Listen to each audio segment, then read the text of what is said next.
recording. We're broadcasting. Hey, everybody. I forgot to say, let's get going, buckle up, bitches, or anything like that.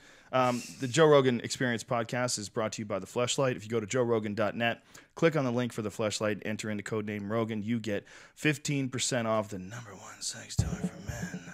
Maz Jobrani's in the house, ladies and gentlemen. Baby. Fuck yeah, bitches. Here The comes Joe Rogan the Experience. official music. Because it wouldn't be a podcast. It wouldn't feel like a real show. See now? Boom.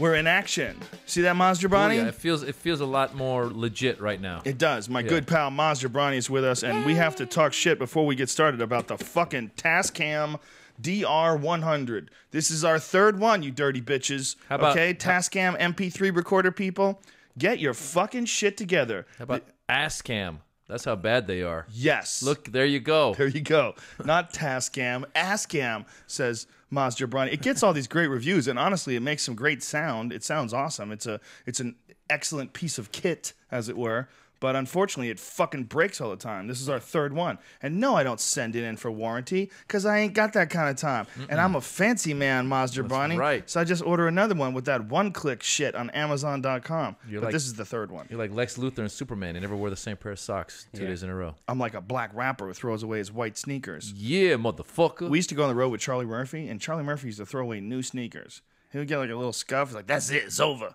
It's over. It's over. Weird? It's over for those sneakers. You're a comedian. You're not playing basketball. Charlie Murphy, he wears like those ridiculous rapper chains. You know, they're covered in diamonds and bling bling. And he doesn't wear them all when he goes on stage. He takes them off and he puts them on his cousin Rich's head. Rich is like his tour manager, and Rich will hold on to the chains. Is that in case he gets shot or something? No, he just doesn't want to bling too hard when he's on stage. Okay. You know, doesn't want to distract from the message. It's really hard for a comedian to be too blingy. Like, It's only very black hard. comedians could be blingy. There's no, like, Yeah. you know what I'm saying? You Cat can't. Williams can pull it off because Yeah. he's got that whole pimp persona thing going on. Yeah. But yeah, a white guy with a lot of diamonds, like, what the fuck are you I doing? saw Prince in concert recently. I saw Prince in concert. It was amazing. The guy's amazing. Oh, he's amazing. And I was like, a comedian could never dress like Prince and do.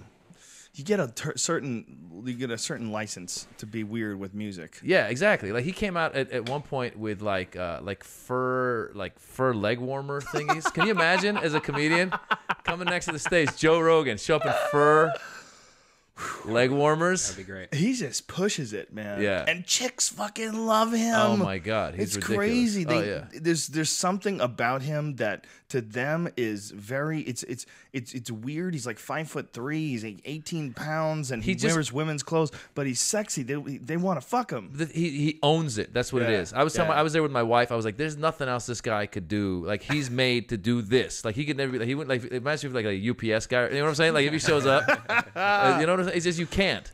Yeah. He owns it. That's what it Yeah. is. Yeah.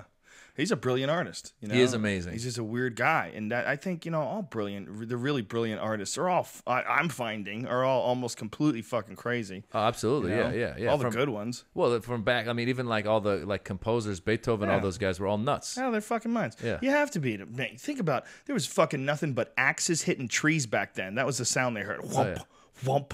And one guy figures out, not really, but, people back then, know, that did figure out how to orchestrate music and how to create music and compose incredible works of music that are still listened to hundreds of years later. Oh, yeah. And that's pretty nuts, man. And we don't even know what his shit really sounded like. That's the crazy thing. But also I was listening to the radio one time. They were talking about, because some of these guys, like autistic people, some of them are like geniuses in one way, and autistic, or they have problems in another way.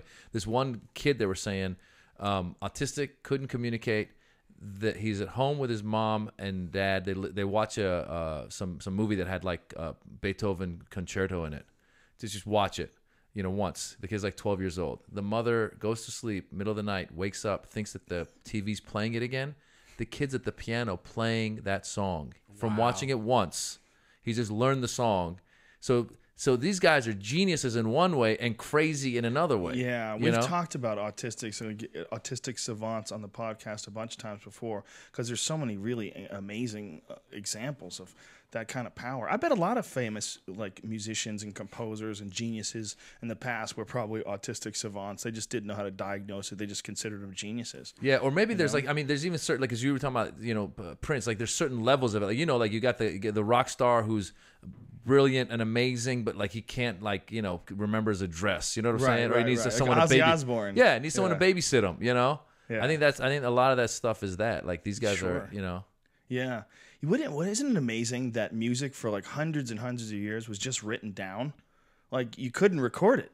So like composers, like when they created a piece of work, it's actually like writing. Yeah. And that's how like this is my work. This is what I've done. I've combined all these notes in a certain way. But you don't even get to listen to them do it. Right. Right. They never got a chance to record anything. We'll never hear Beethoven actually directing any music.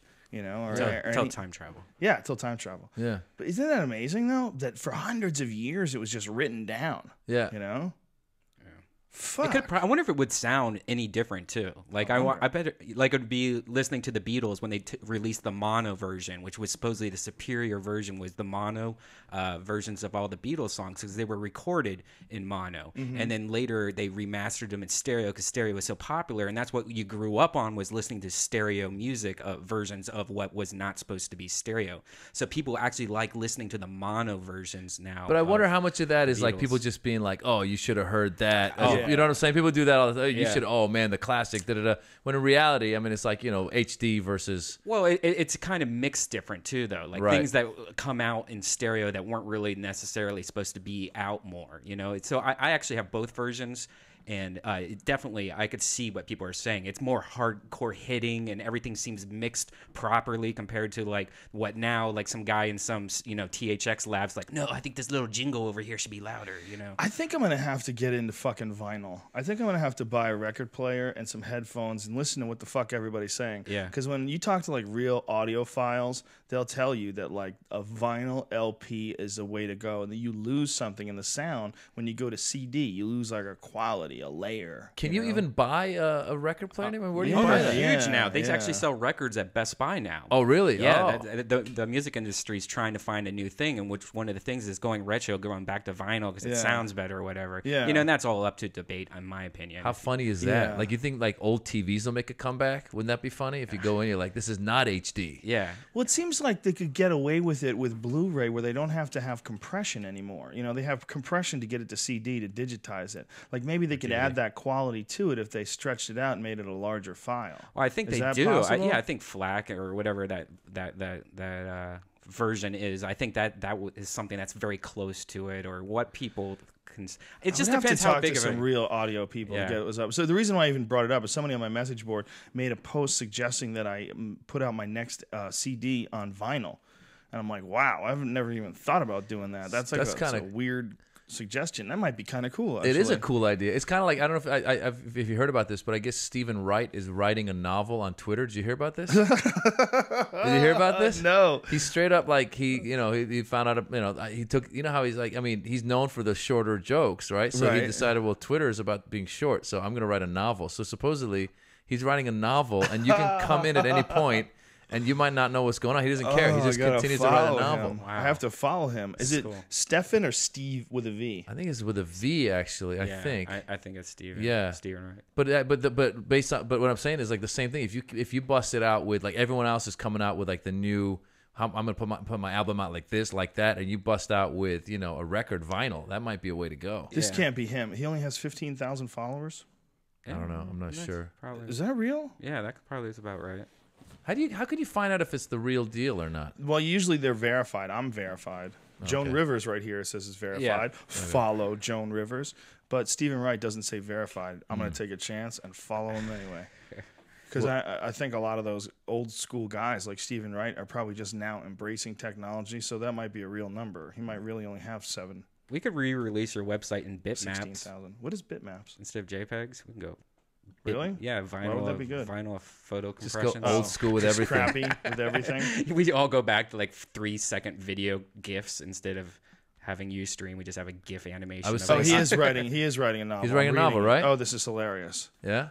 This is hilarious. He's writing a fucking novel on Twitter. That's sweet. How funny is that? That's Oh, just brilliant. I can't wait to follow. I heard that. I was like, that is. I was like, This that is is just crazy. That is such a great idea.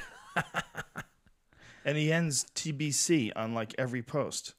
To be continued. To That's be continued. hilarious. To be continued. And you get to just follow along with it. This is so strange. Isn't that crazy? But Addressing the brilliant. question, this was extremely tiring for Harold because of his attention would drift. And for some reason, the abstract speech that his mother was making, like a toy train, his brain would stay firmly on track, weaving, turning through to be continued. Previously unconnected subjects. Harold had the opposite of ADD. He needed to go some to some school somewhere. Some typo. Needed to go some to some school somewhere and learned how to space to be continued. Out. To be continued and then out. Space, to be continued, out. The last dream he had was about a man who invented mirrors. When Harold woke up the next day, all he could remember was that he, to be continued, had a dream about a This is ridiculous. That's hilarious. This is definitely him. This is definitely him. But this is one of the weirdest things I've ever heard anybody doing. That's funny. Stephen Wright's a maniac. How funny is that? You know, he was the guy who single-handedly, his success threw this monkey wrench into the whole Boston comedy scene.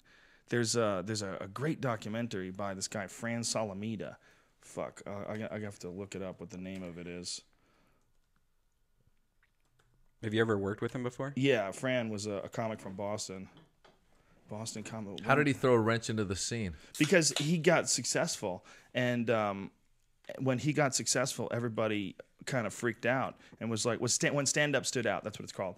Boston was this incredible place where there were so many great comedians that were local guys, and they would just work locally constantly. And all of a sudden, Stephen Wright got discovered, and Stephen Wright started doing Letterman and Carson, and everybody was like, holy shit. Then he got his HBO special, and then everybody was like, where's mine? When is this going to happen for me? Right. And it kind of like changed the tone of the town, because it used to be this almost like, I want to say artist colony, but not so fucking gay. Right, you know? right. They were savages, you know. Yeah. They were crazy, coke snorting, weed smoking, whiskey drinking animals, and they were fucking hilarious. And they were just doing it to make everybody laugh and to get by and get paid. But then all of a sudden, you know, the dream sort of appeared in Stephen Wright form. Right. Like Stephen Wright all of a sudden became fucking huge and famous and national. And these guys were like, yeah, Stephen's good, but I'm fucking good too. Yeah, You know, and it kind of changed the whole tone of the town. You know, guys started like really working towards deals. You know, I mean, it's not necessarily a bad thing, but it became, you know, there was a different goal on the horizon. It wasn't just being funny. It's crazy how success can get in the way of art. Yes. And it often does. Often does, but doesn't have to. You know, Doesn't it's all have to. manageable. Right. It's manageable. Like people say, oh, you sold out. Like, shut up, stupid. You don't even know what you're talking about. As long as you're still doing good stuff. Well, and I having think part of fun. it is like, I mean, like with you, I mean, I know, like, you know, seeing you at the Comedy Store when I first was starting there, like the good thing about you was even when you had a show or anything going, you still kept that mentality of, I got to get up and create and write, and you continue to do that. And so the idea is you can get out of that quote unquote artist colony, you know, with success, but then you remind yourself, it's like a boxer, I got to keep training, you know. It's also, I think your motivation changes. Your motivation goes from being the motivation of I'm just trying to make it, I want success, I want to be, you know, recognized, to you get some success, then you go, okay, now I just want to do good stuff. I just want to have fun. Now my interest is just on the jokes. It's just on creating the new bit. It's just on putting the act together, and it actually becomes more fun that way. How exciting is it when you do, like, I mean, you get so, when you come up with a bit or something that you like, I mean, it's like, it's as good as getting a big paycheck where you're like, oh, that was cool. I mean, it's even, you know what I'm saying? Like, I mean, it's just, you're so excited about it, you know, and it's because it doesn't always come. One of the problems of success is it becomes harder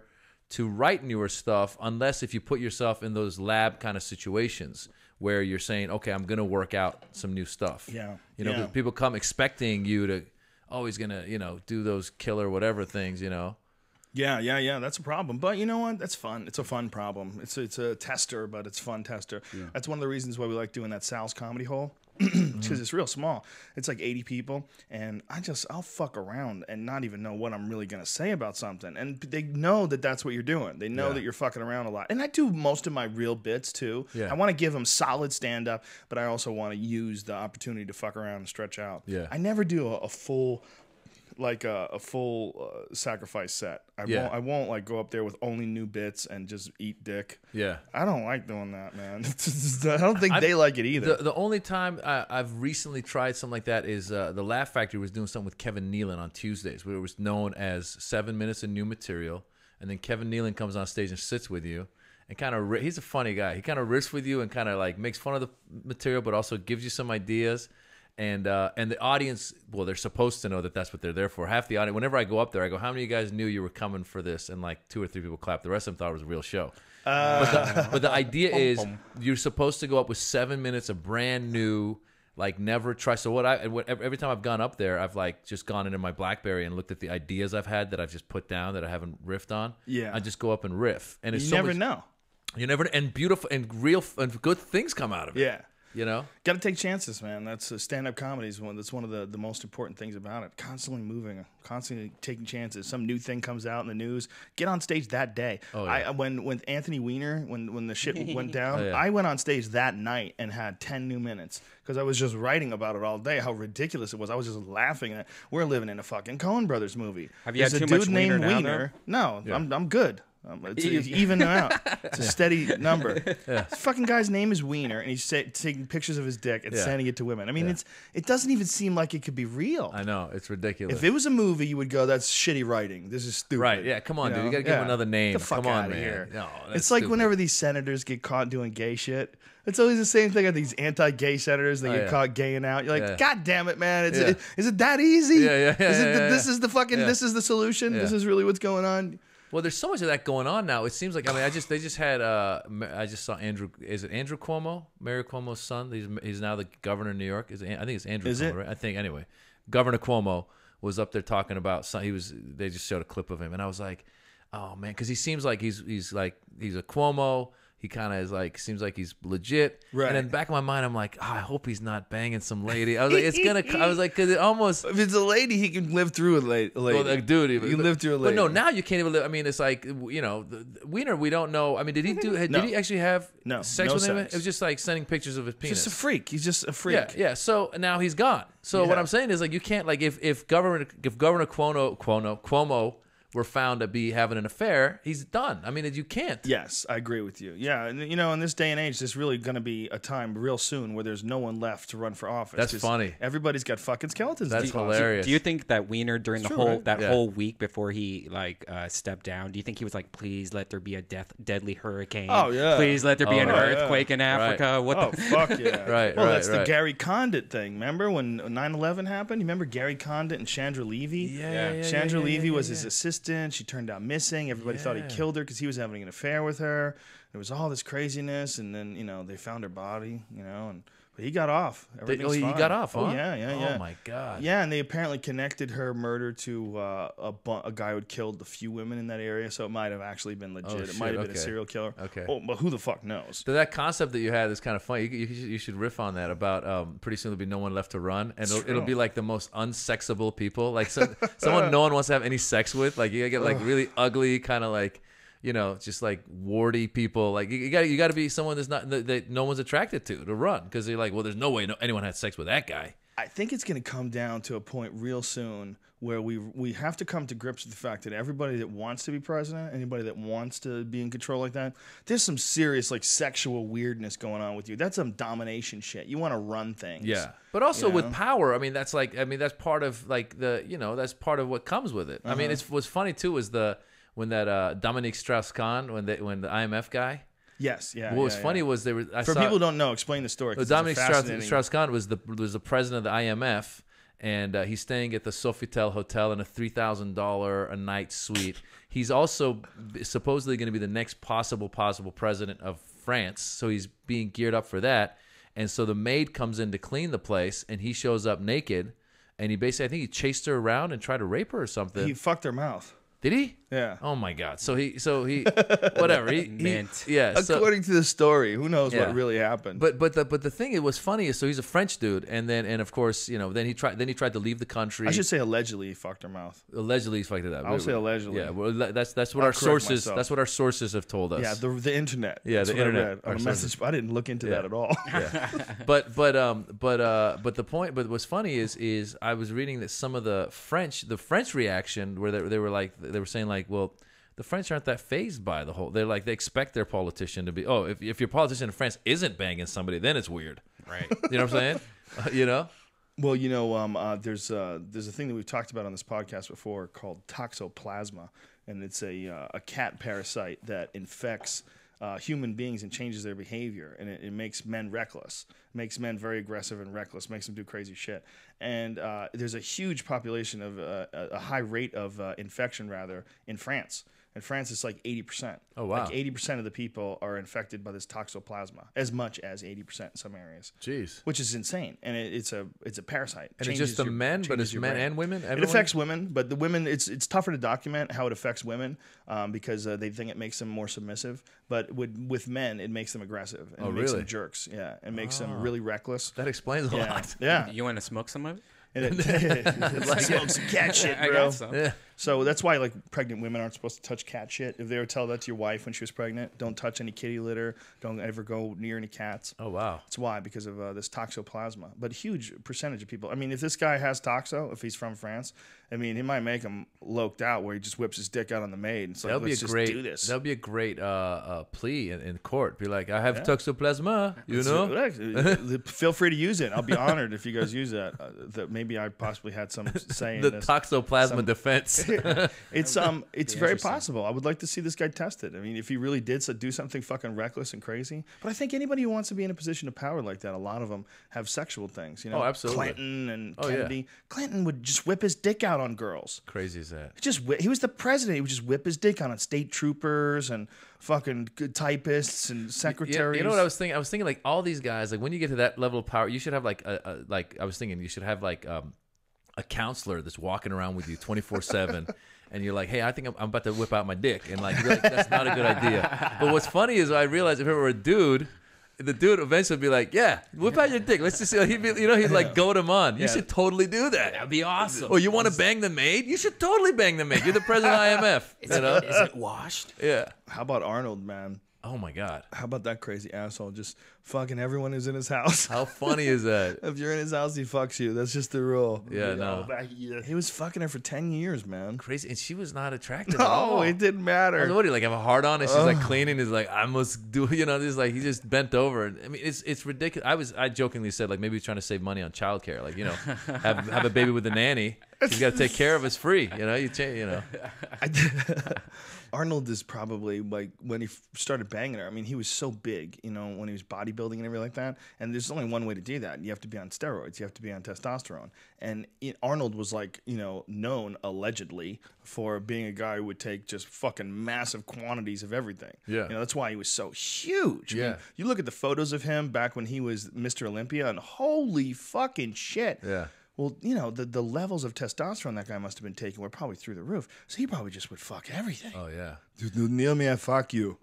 Everything. Doesn't that lower your sex drive or supposedly like makes your penis small? What happens with it? Lowers your body's natural production of testosterone, because if you inject a bunch of testosterone in your body and you bring it over a certain baseline, well, your body's like, what the fuck is all this test doing around here? So your body says, we don't have to use the balls. Shut the balls down. So your body shuts the balls down because you're squirting into your body 10 times the natural level of testosterone, so you can get 30-inch fucking arms. When you see guys like that and you watch them pose, you ever see them pose? Yeah. They have the tiniest balls you've ever seen in your life. Like, wow. I would be terrified if my balls were that small. If you see those dudes in those little like banana M&M balls, hammocks, peanut M&M balls? Their balls are non-existent. It's like their balls wither away. I would love it. I think You'd love to wither your balls I hate away? my balls, and like I don't want anything. Do you have extremely huge like, they're balls? just fucking gross things that are hanging from my awesome dick. I'd rather have two small little cute ball things attached to it than these big droopy old man throats. I don't know what the fuck Old they man look like. throat balls. I have pretty I like- average sized balls. I'm not that. I don't have big balls. I just hate them. Maybe you had elephant balls, and you were like, I gotta get rid of these elephant balls. I'm happy with my balls. Yeah, I'm cool. Scratching your balls is the best feeling in the world, man. I used to think my balls were big until I saw Ari's balls and Joey Diaz's balls. Oh yeah. Yeah. And then I'm like, yeah, my balls are not that big. Those balls are ridiculous. Joey Diaz has huge balls, but Ari's has one that are trying to escape his body balls. Like they look like worms almost. Well, they sag way lower than they're supposed to. Yeah. When Ari pulls his balls out, you're like, what the fuck? You need to go to a doctor, dude. One go ball to a doctor. is like old and sagging. Yeah. Joey's balls look like they belong on Joey. You know, Joey Diaz. everything about him is a cartoon. Cuban egg roll. Yeah, so of course his balls look like softballs in an old lady's pantyhose. You know, it's like that's what he looks like he would have. His big giant ball, one ball like a fucking speed bag.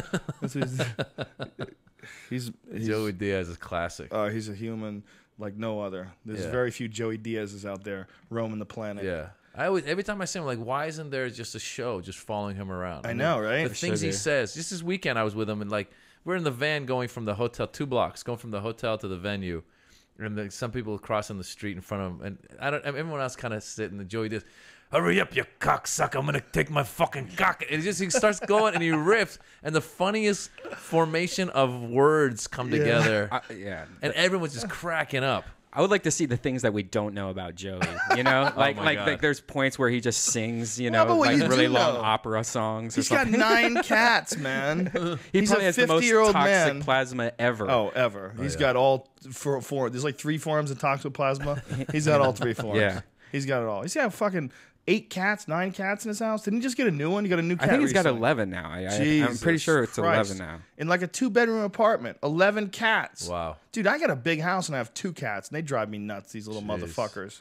Shitting all over the place. It's annoying, man. My office smells like cat shit all the time. I know, I always the got to bathroom. clean that. It smells like cat shit because Oh, they just take Jesus. stinky dumps in there. Oy. And it's gross. I got to clean it out and fucking, and then they take a shit an hour later. Like, you I hate it. motherfucker. I hate it so much. Stinking Joe. up my fucking house. It's gross, right? I hate it. My place is so small, and so I have to have it in the kitchen. So I'm like cooking last night, and my cat takes a shit, and then it's like, you know, fucking food mixed with shit, and then you spray it, and then now it smells like a lemon forest full of shit.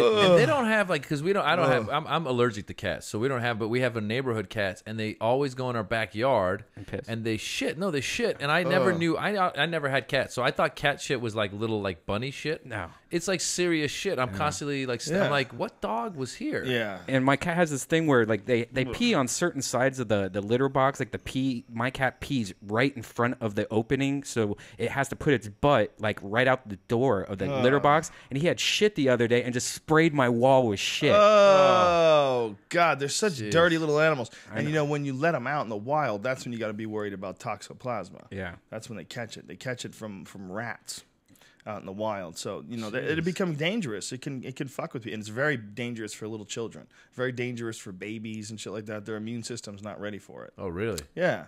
Creepy fucking cats. Creepy cats. And dogs with aren't dirty even better, diseases. man. It's ridiculous. My dog lately has been digging up shit and then hiding bones in there and putting it like just cartoon style, like digging holes. And it got in a fight with like a possum the other day or something like that. Oh, my God. And I don't know what it had. It looked like maybe a baby of some kind, all chewed up, and brought it into the house and just left it right on these pee pads that we Baby have. So it's like possum? a baby possum? I don't know what the fuck it was. Your What I dog did, is so tiny. If your dog killed something, it's got to be little as it was- fuck. yeah. Your dog, what does your dog weigh? Like 5 pounds or something? 8 pounds. Yeah, she's so small. How could she kill anything? What can she kill? I think it was probably Dead dead already, but she decided to eat it. That's And- nasty. But she brought it in and laid it on the pee pad like she thought it was poop. So that's kind of cool. But still, it's like I don't want dead corpses and fucking shit on my walls while I'm cooking. That's yeah, horrible. but you can keep the dog outside. Well, not that dog. You can't. A hawk will come and swap that sucker up. Yeah, dog. what if I were to buy a huge dog house or make a dog house that was big enough, you know, to like let the dog stay in there forever? Listen, man, that dog needs people. You got a dog that needs a lot of human attention. You can't do that. You can't leave her outside. She'll go crazy. We've never been dog people, and or animals. Like I never had animal. My kid loves dogs, and we thought about for a minute getting one, but then I realized I'd have to take care of the dog because my Yeah. kid's 3 years old. He's not gonna do it. Yeah, kids will tell you, "Oh, I love dogs. I'm definitely gonna take care of it, Dad." Next thing you know, you're walking that fucking thing every day. My boy has like, he is just fearless. He'll go up to any dog. Like when he was like 1.5, we went to some family friends. They had like a Rottweiler, big, scary looking, and he was up there trying to kiss it. And we're like, no. But he was just, he goes for it. I don't trust dogs. Oh yeah, with babies because they get confused and they think babies are dogs. Oh my god, that's the problem. They don't associate that with being a person. Yeah. So they'll like check a baby just to let a baby know, like check a baby like they would check a dog.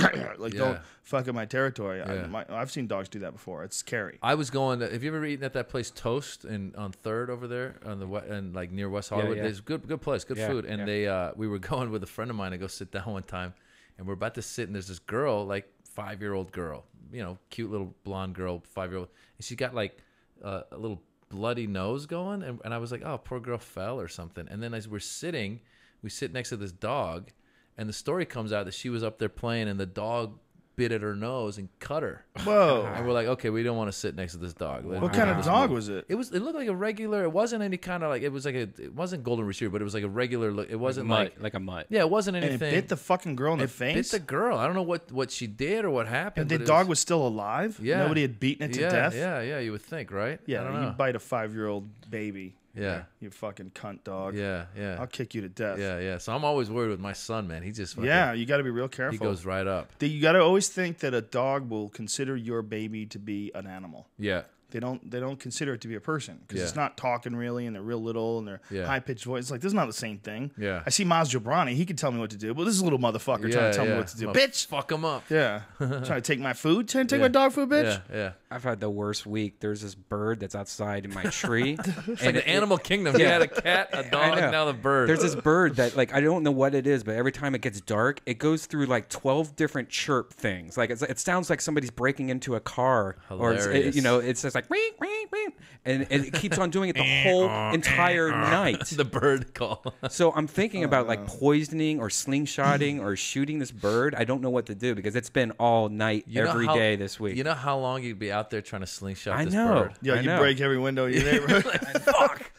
And I bet you got some people who listen to the podcast too.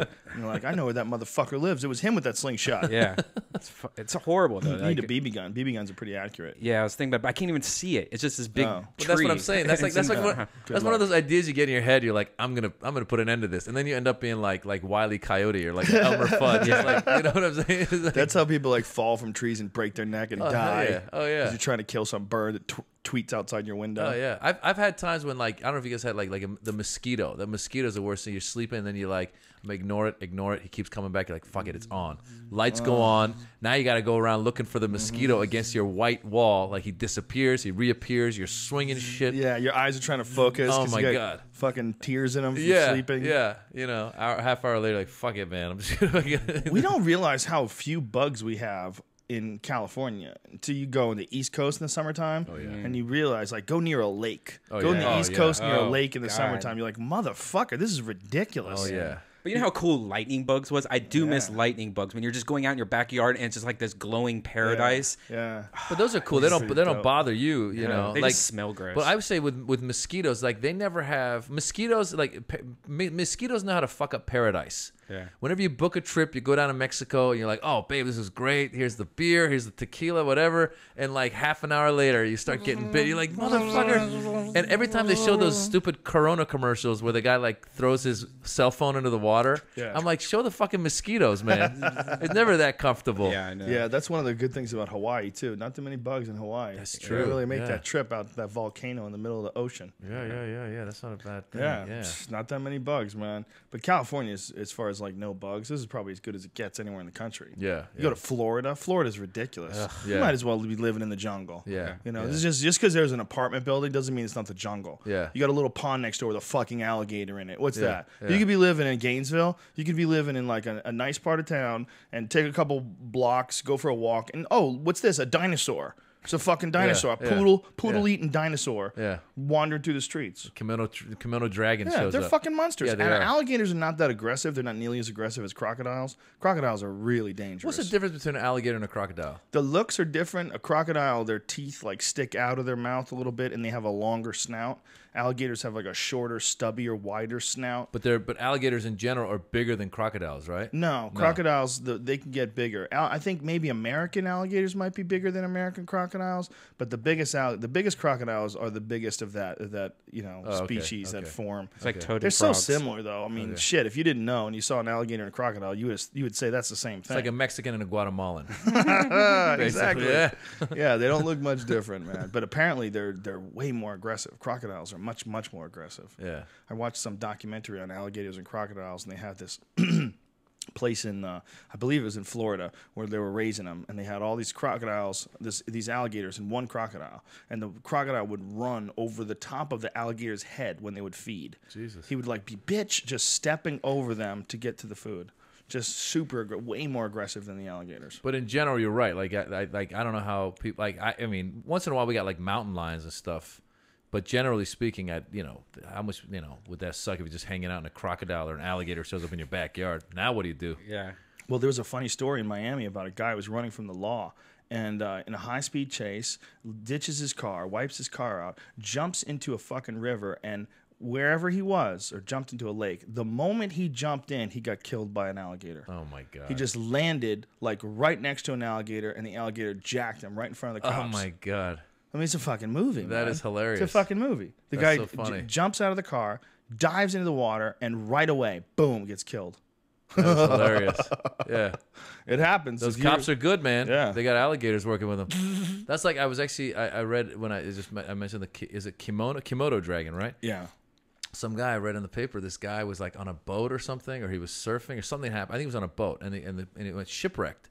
So this poor guy swims to the first piece of land he finds. He swims to the shore, and a Komodo dragon confronts him. I was like, this poor guy. My God. Can you imagine? Like, it's like a video game. It's like you survive the thing, and now you show up. You're like, oh great. Now if I kill him, what's next? You know, Did he live? I think he lived. Holy shit. Yeah.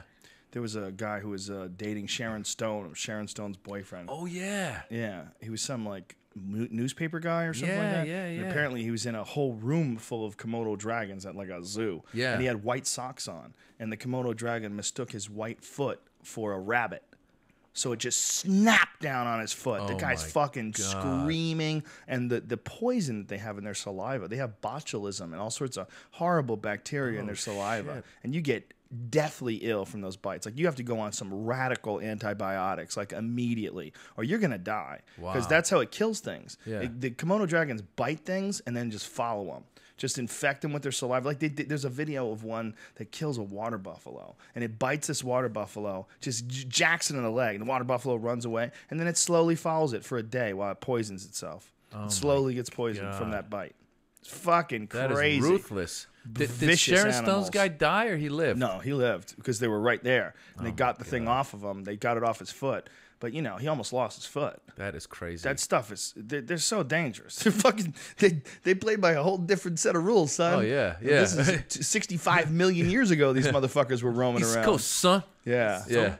yeah. That's crazy. And animals in general. Like I was thinking about that lady at SeaWorld that got the whale that just took her. I mean, can you imagine? I mean, I can't. I mean, ooh. It's terrifying. Yeah, you can't talk your way out of it. It's terrifying. And the really terrifying thing about the killer whale thing is that we know that they're smart. We know that they're intelligent. They're not as smart as us, but they're pretty goddamn close. They can't change their environment like us, and we show there's no evidence of them being able to create things and build items like we can. But we know that they have dialects. We know that they're super intelligent as far as their language, and it varies from sector to sector. And we also know that they're like incredibly attached to their family. And they have like this really broad language that we don't even totally understand. So we know that they're these super intense, intelligent animals, and we still lock them up in swimming pools. Yeah. We just go, fuck you. I don't understand what you're saying. Yeah. What are you saying? Get in there. Yeah. Like if that thing was saying, please, I want to be with my mother. Please let me go. Yeah. If it could actually talk and tell you what they really feel, they would be screaming in agony every night. Yeah. They stuff them into these little tiny tanks. It's like a so that they refugee can camp or teach something. Them. Yeah. And They make them perform, and one of the ways they make them perform is stuffing them into these little tanks at night to punish them. Yeah, and then now they learn to jump so you can, and people will clap for you. You don't want people to clap for you. That's This crazy whale had shit. killed at least 2 people too. That is crazy. Yeah, he's killed at least 2. He's a bad motherfucker. He doesn't want to deal with their bullshit, man. And he's right. I see his point. Fuck, man. If aliens came and they were smarter than us and they just couldn't understand us, and we're talking to them like, please, we'll get our shit together. We'll stop polluting the ocean. Please, don't fucking eat us. Yeah. And then they just started eating people. They're like, I don't understand you, bitch. So I'm just gonna throw you in the zoo, the people zoo. You know. Yeah, this guy's like the revolutionary of Wales. He's like the Che Guevara of Wales. He's busting out. He is. He is. I mean, look, I'm on team people 100%, but we should totally rethink SeaWorld. We should totally rethink anything where super intelligent animals like that are entrapped. Yeah, you feed them fish. Yeah. They're depressed. They have to be. There's no way you could be a happy fucking imprisoned dolphin. I mean, it's pretty entertaining for your kids, but beyond that, like I took my kid to the aquarium at Mandalay Bay. And he was two and a half. He was going nuts. He would see the shark. He was just like, shark, shark. And he would take my head. I was holding him. He'd take my head and just twist it to wherever the shark was. I was like, they should hire him out at the front and be like, you want a tour from this guy? And he just takes your head, shark, shark. He should be in a commercial. Oh yeah, that would be a great commercial, right? Yeah, that would be a great commercial. But that's different though. That's fish. Yeah, that's true. Fish can go fuck themselves. They're stupid. They don't even take care of their young. Yeah. They just jerk off on eggs and then the eggs become babies. I don't care about fish. Yeah. But dolphins, I know that they can think. Oh yeah. Oh, Can you watch The Cove? Did you see The Cove? No, I didn't see The Cove. It's terrifying. You see the slaughter of the Japanese slaughter of those dolphins. Fishermen. It's so hard to watch, man, because they're smart. Yeah. Dolphins are smart as fuck. They're like little weird, intelligent aliens, almost like little water elves. Yeah. Like they're playful little water elves. Yeah, You know? yeah. They're super smart, man. And they seem benign. I mean, I don't know. I'm sure they have both sides, but they seem very They'll benign. rape you. They'll rape you, but you know. They'll throw a raping on your ass. I'll try it out once. Can you imagine that? How do you come back and report? Did you see the video online of a woman getting humped on a dock? Yeah. By a dolphin? Is that It was legit? a guy. Is it a guy? Yeah. It's a gay dolphin. Yeah. Gay rapist I dolphin. love it. It's great. Yeah, I don't know, man. I think eventually we're going to have to come to the conclusion that zoos are really cruel and inhumane punishment. And those are animal prisons. Oh, you've been to the LA Zoo, man? Yeah, I've been to LA Zoo. It's just miserable. Horrible. It's the worst. Half of it's zoo. not even open. So Oh, you're it's just walking horrible. by like old ghost parts. at Eddie the zoo. Bravo fucked up and went to the zoo on mushrooms. Oh, no. What awful. He said it was so sad. He said it was like the saddest day ever. He said all you could do, you feel all the negative, sad energy from these poor animals and people staring at them. And their animals are usually, I mean, they seem like every little display you went to, like the animal was just looking for shade. Yeah. Yeah. He didn't want to entertain you. Yeah. He was just in the corner somewhere looking for shade. And then they had like an elephant thing, and it was in the back, and they had like, we didn't even make it. The guy was like, it's a long, long walk. It's so poorly thought out too, because look, human beings have a bunch of systems that are put in place to ensure that we breed, to ensure that we succeed in life, to ensure that we, accomplish things. There's all these things that are set up in order for us to live, the human way. Well, for animals, there's all these instincts set up in their minds too. Yeah. One of the big ones is to kill things. Yeah. To kill things to survive. They get that charge. That's what is fun for them. That is what is the joy of life. It seems cruel and fucked up, but the joy of life for a lion is to take out a gazelle. Yeah. That's what it is. That's what it's there for. Yeah. So if you're going to have real animals and you're going to have them in these lockdown environments and pretend that it's good for them and pretend that it's a good environment, you got to let them kill things, man. Yeah, let it's them kill like thing in there. it's like I went to Kenya once, and they have like the animal preserve. So you just go in, and it's like you actually kind of, it's almost like you're going into their turf now, Right. To check it out. So they're not caged, but it was actually really interesting. So you go somewhere, and there they are just doing their natural thing. It was a lot more natural, it seemed. The one thing was we were driving back, and we saw a rhino, and we were in this little, like, they give us this like minivan, not a minivan, yeah, it was this little van, and we had like this Kenyan driver. And he wasn't at all like, he wasn't armed. He didn't seem like he was there to protect us. He looked like, remember the guy, the Gods Must Be Crazy? Remember like the skinny? It seemed like that's the guy that was driving us. There was like no defense mechanism. I'm like, so this guy stops, and there's like 8 or 9 of us, all Westerners, and this rhino is like eating, and we're like, look, rhino. And he looks up, and he gives us this like look of death. Like it's almost like you just interrupted Suge Knight in the middle of some business meeting, and we all freaked out. Like it was an intimidating look. We're like, go, and the guy's like Fred Flintstone, like get the car going. Yeah, exactly. And our friends were telling us what these guys do. I guess they're colorblind, the rhinos, and they just see something, and if it's disturbing them, they just run. He would have rammed us, and they'll tip you over. and now it's however it plays out, it plays out. Either we all Jesus. You all get stomped to death. yeah, some shit. So Fuck. it was pretty crazy. Dude. That's rhinos and hippos are two of my number one fears as far as animals go. Especially hungry hippos. Hungry hippos. Hungry hippos. Hippos, I think, are responsible for more human deaths than any other animal in Africa, other than ants.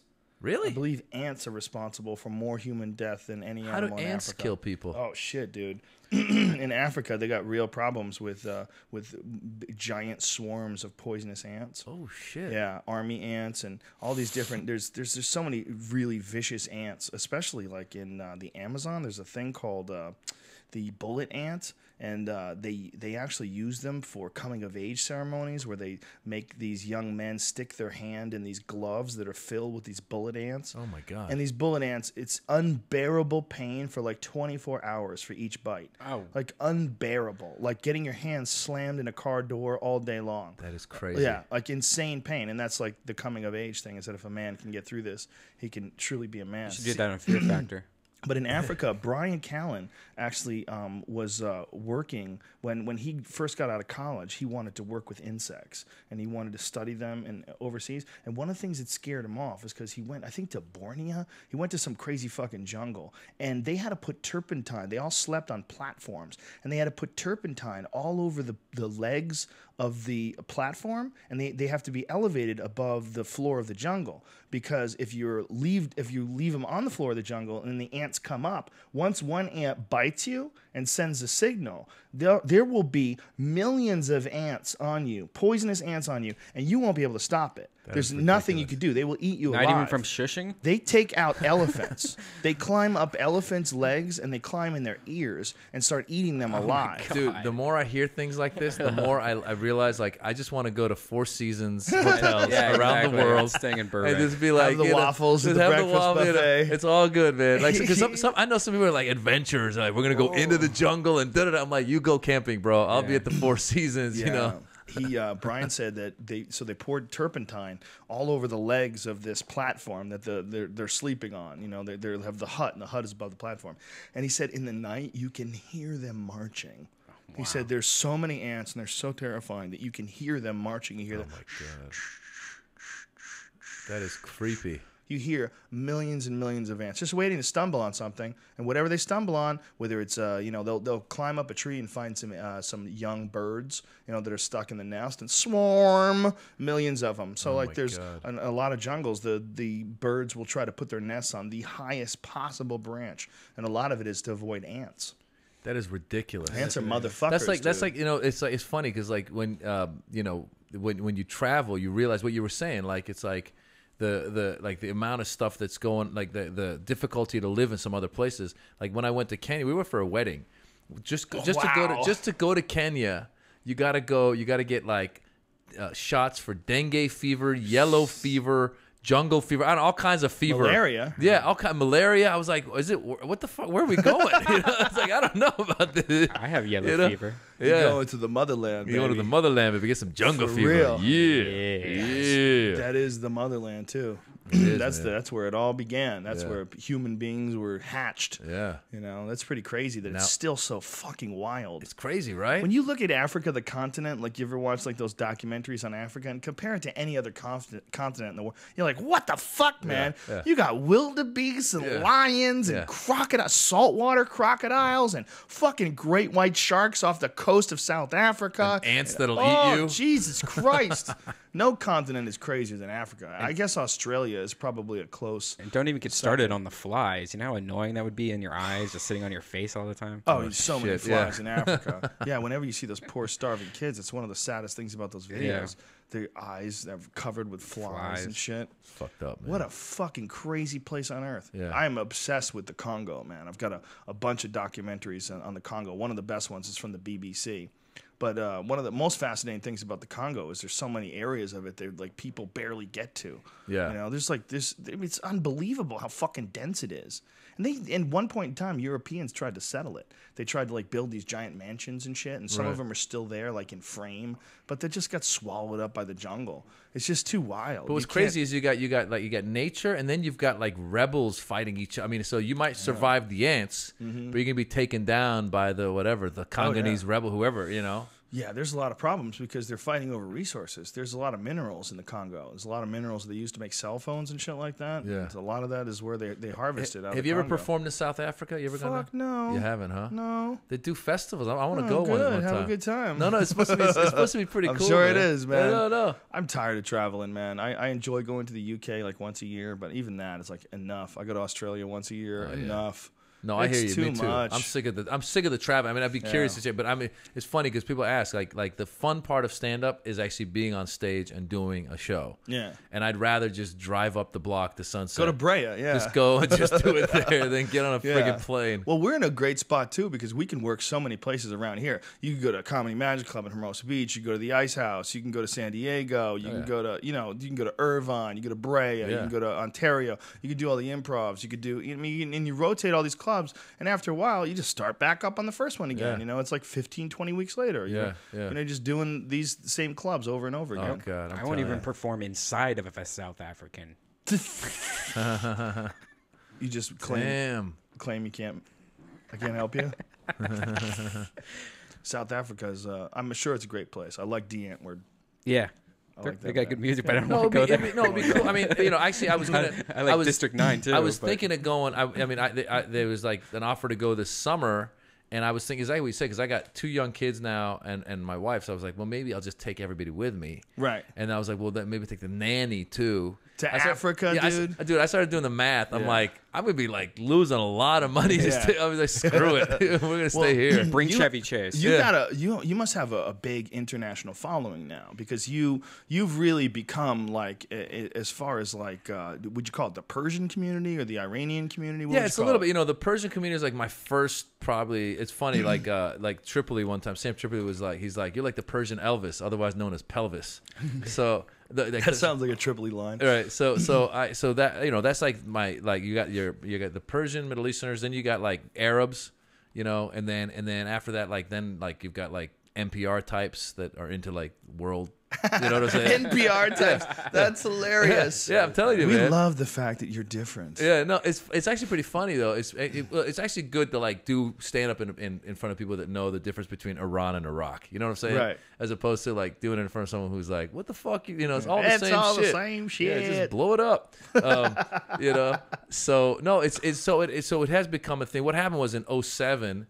When we were still doing the Acts of Evil, me, Ahmed, and Aaron, we went out to. And this is a tour that you guys were on. We had a tour called Axis of Evil comedy. Axis of Evil comedy tour. It actually originally started with Mitzi Shore, who put us together and called it the Arabian Nights. Ah, that's right. This was in 2000. She put it as the Arabian Nights, and Iranians aren't Arabs, so we do shows, and like inevitably, like Iranians would come up afterwards and be like, "It was a good show, but we're not Arabs." And I was like, "I know." And Iranians are very sensitive about that. I actually read a National Geographic article. This journalist went into Iran and said, I was interviewing people, and he goes, I asked people, what do you want the world to know about you? He said, the first thing they would always say is, we're not Arabs. The second thing, we're not terrorists. So it's like, it's better to be a terrorist than an Arab in their mind. That's kind of... In America, we know so little about Iran other than the Iran hostage crisis that you guys are trying to get nuclear power and blow shit up. Yeah, so That's all the negative shit. Yeah. Exactly. And then we know about this most recent almost takeover of the government. Yeah, the green movement, which was because what happened was in 2009, there was elections and there was obviously voter fraud. But so then there was protests in the streets. Actually, that was the first time where I had Americans coming up to me going like, "Wow, there's so many beautiful women." Because the protesters, there was a lot of women in them, and there was dudes in jeans. So people were coming up and going like, aren't they supposed to be wearing burqas and like turbans? I'm like, no, man. I'm like, that's Tehran is an international city, man. Yeah, Iran is much more sophisticated and much more ahead than we've been led on. Absolutely. We've lumped them in with like Pakistan and Afghanistan. Yeah, even those. I mean, like Afghanistan, I think is probably the one that's like the least developed. But even those countries, like if they have a lot of Western influences and also a lot of especially with technology and stuff now. There's a lot of people that are advanced advanced in these countries, especially if you go in a major city. You know, you're gonna see hustle and bustle. You're gonna see some dude driving a Mercedes Benz as a multimillionaire, and then you can see some dude like pushing a cart who's making $5 a year or something. You know what I'm saying? Right. So this exists, but it's like I think a lot of people's image of the Middle East is just dudes in turbans and women in burqas, and it's like first of all the burqa is like is pretty exclusive to like Afghanistan, where they would wear the full thing with the blue thing under the Taliban, where they had to cover themselves and they could just barely see out of like that little mesh. I love that shit. I would love my girlfriend to wear that shit. It could be kind of sexy. That's the weakest pimp move of all time. No. Cover everything. No, except even your nose. Yeah. I'll let her cut the tits out or something. Just have leave the her eyes tits and hanging tits. out. That would be fine. Just the eyes with stars over the nipples. Should market that online. See if people would buy it. I think you found your niche. Yeah. Your niche, rather. Burqa sex clothes. There was a woman at the mall in Texas. I was in Texas recently, and there was a woman at the mall that was in full gear. All you could see was her eyes. Yeah. And I was like, wow, this is crazy. She's really going, she's going fucking biblical. That's this making is a fucking statement in school. Texas. I think that's hot. Yeah. Well, actually, like it's fun. that? We did a show in Saudi Arabia with Ahmed, and after the show, a lot of people that come to our shows are they've either traveled in the West or they're Western educated or they're expats.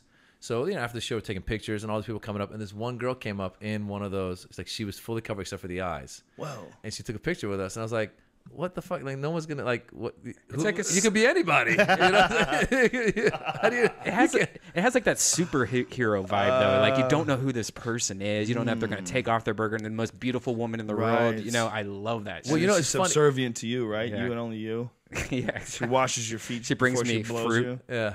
No, it's fruit. fun. It's Grapes. funny. It's funny because actually, so you got the burqa, which is Afghanistan. Then you got like the veil kind of thing with the eyes covered, which is like Saudi Arabia do that a lot. Then like in Iran, you get some that are religious that will cover like their hair and everything, but you see the full face. Then you got like Dubai. You got these girls. It's ridiculous. They wear the thing but it's all like they're blinged out. Like you'll see like designer shoes. Even the thing that covers them, they put like little like diamond studs on them and stuff. Really? It's the weirdest thing. It's hot. Yeah, and then dude, it's actually they're pretty cute. Like they'll take like they and then there's become this thing there now where like the women.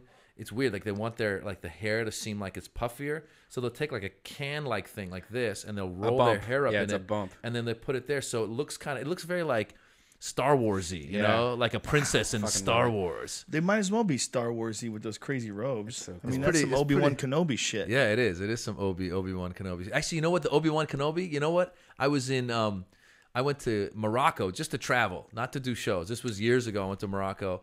And we went to Fez, which is the coolest place. The Fez cap comes from that. You know the Fez cap, like that with the little thing. Right. Anyway, and they told us. I went there with now my wife, who was then my girlfriend, and she was studying in the south of Spain. So we like took a boat over, and we had no preparation. Like you should research before you go. So we're like on our way on the boat. We're reading this like little guidebook, and it goes, whatever you do, don't accept a guide. Because in Fez, they're gonna try and come up to you and want to be your guide, and talk to the hotel to get you a guide. We didn't have a hotel, like we didn't know where we were gonna stay. And my girlfriend at the time kept saying, she said, my wife now, she's like, we need to go to the old city. That's supposed to be really nice, the old city. Now I don't speak Arabic, I speak Farsi, so I had no idea how you say old city in Arabic. But the Moroccans, they speak French. I've taken 3 years of French. So the whole time in the train, I'm like, how do you say old city in French? I'm like, is it La Cita, Vecchio? I was like, that's not it. So I finally asked some dude. He's like, oh, l'ancienne ville. It means the ancient city, l'ancienne ville. So our plan was just land in Fez, find a cab, and say, take us to l'ancienne ville. So we get in the cab, and the cab driver's like, where in the l'ancienne ville? I'm like, just l'ancienne ville. He's like, a hotel? I'm like, yeah. I was like, just go to some hotels. So the dude takes us, we go into the ancient city, and then right when we get there, some guy like flags him down. The dude walks over to the passenger side and leans his head in and says something in Arabic to the driver. And then he leans to us, he goes, hello, I will show you, you look for hotel. It sounded like Borat, I swear to God. You look for hotel. And we're like, no, we're okay. He's like, no, I will show, don't worry. And he got into the car. I'm like, shit, we're getting kidnapped. And he takes us to some they have these like old homes that are turned into hotels. It was really nice. but like nobody was staying there. So he takes us there. Anyway, so he becomes our guide. Unintentionally, he's now our guide. I'm This like, is what fuck. you were told to avoid. To avoid. I'm telling my wife, I'm like, shit, now we got a guide. Like, how do we tell him no? He's like, don't worry. You don't. I show you around. If you like, then maybe you can give some. He didn't even like bring up the money thing. Like he's like, let me take you here. Then he said, let me take you I would dinner. have kicked that motherfucker right out of that. Dude, it's cab. one of these situations though where you're like, okay, this guy's a local. He kind of, I mean, you feel intimidated because you're like, they know each other somehow. Like, I don't want to like, you kind of like, let's go along, but just be ready to run at any minute. You know what I'm saying? That's so crazy. So we ended up in some, he's like, let me take you for dinner. We go to this restaurant. I'm not kidding. There was like balloons and banners. All this shit was up, but there was no one. We were the only two eating at the restaurant, and the waiter comes out. The waiter was so excited to see us. He's like, hello, hello. And it's like the waiter slash the cook slash the owner. Like he would like go cook in the back and then come sit and watch us eat. It was the craziest shit. Wow. But the Obi-Wan Kenobi shit that was crazy is these guides, they actually wear the Obi-Wan Kenobi, like the gown with the hat. Like during the day they wear it, and that's the official like fez like guide outfit, like that's an official guide. Like the government, I think, recognizes them as guides. Oh.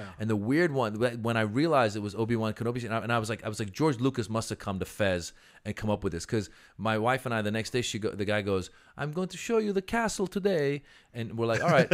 So he takes us to like the castle. He's like, okay, I cannot come close. You go, I come. I see you at other side. I guess they don't let the guides come. So should we go? We take a picture too. And then we're like, how's the guy going to find us? And we start walking, and and I'm looking for the guy literally across the street in one of those Obi-Wan Kenobi, because that's what he's shown up with, Obi-Wan Kenobi outfits, like with the hood on.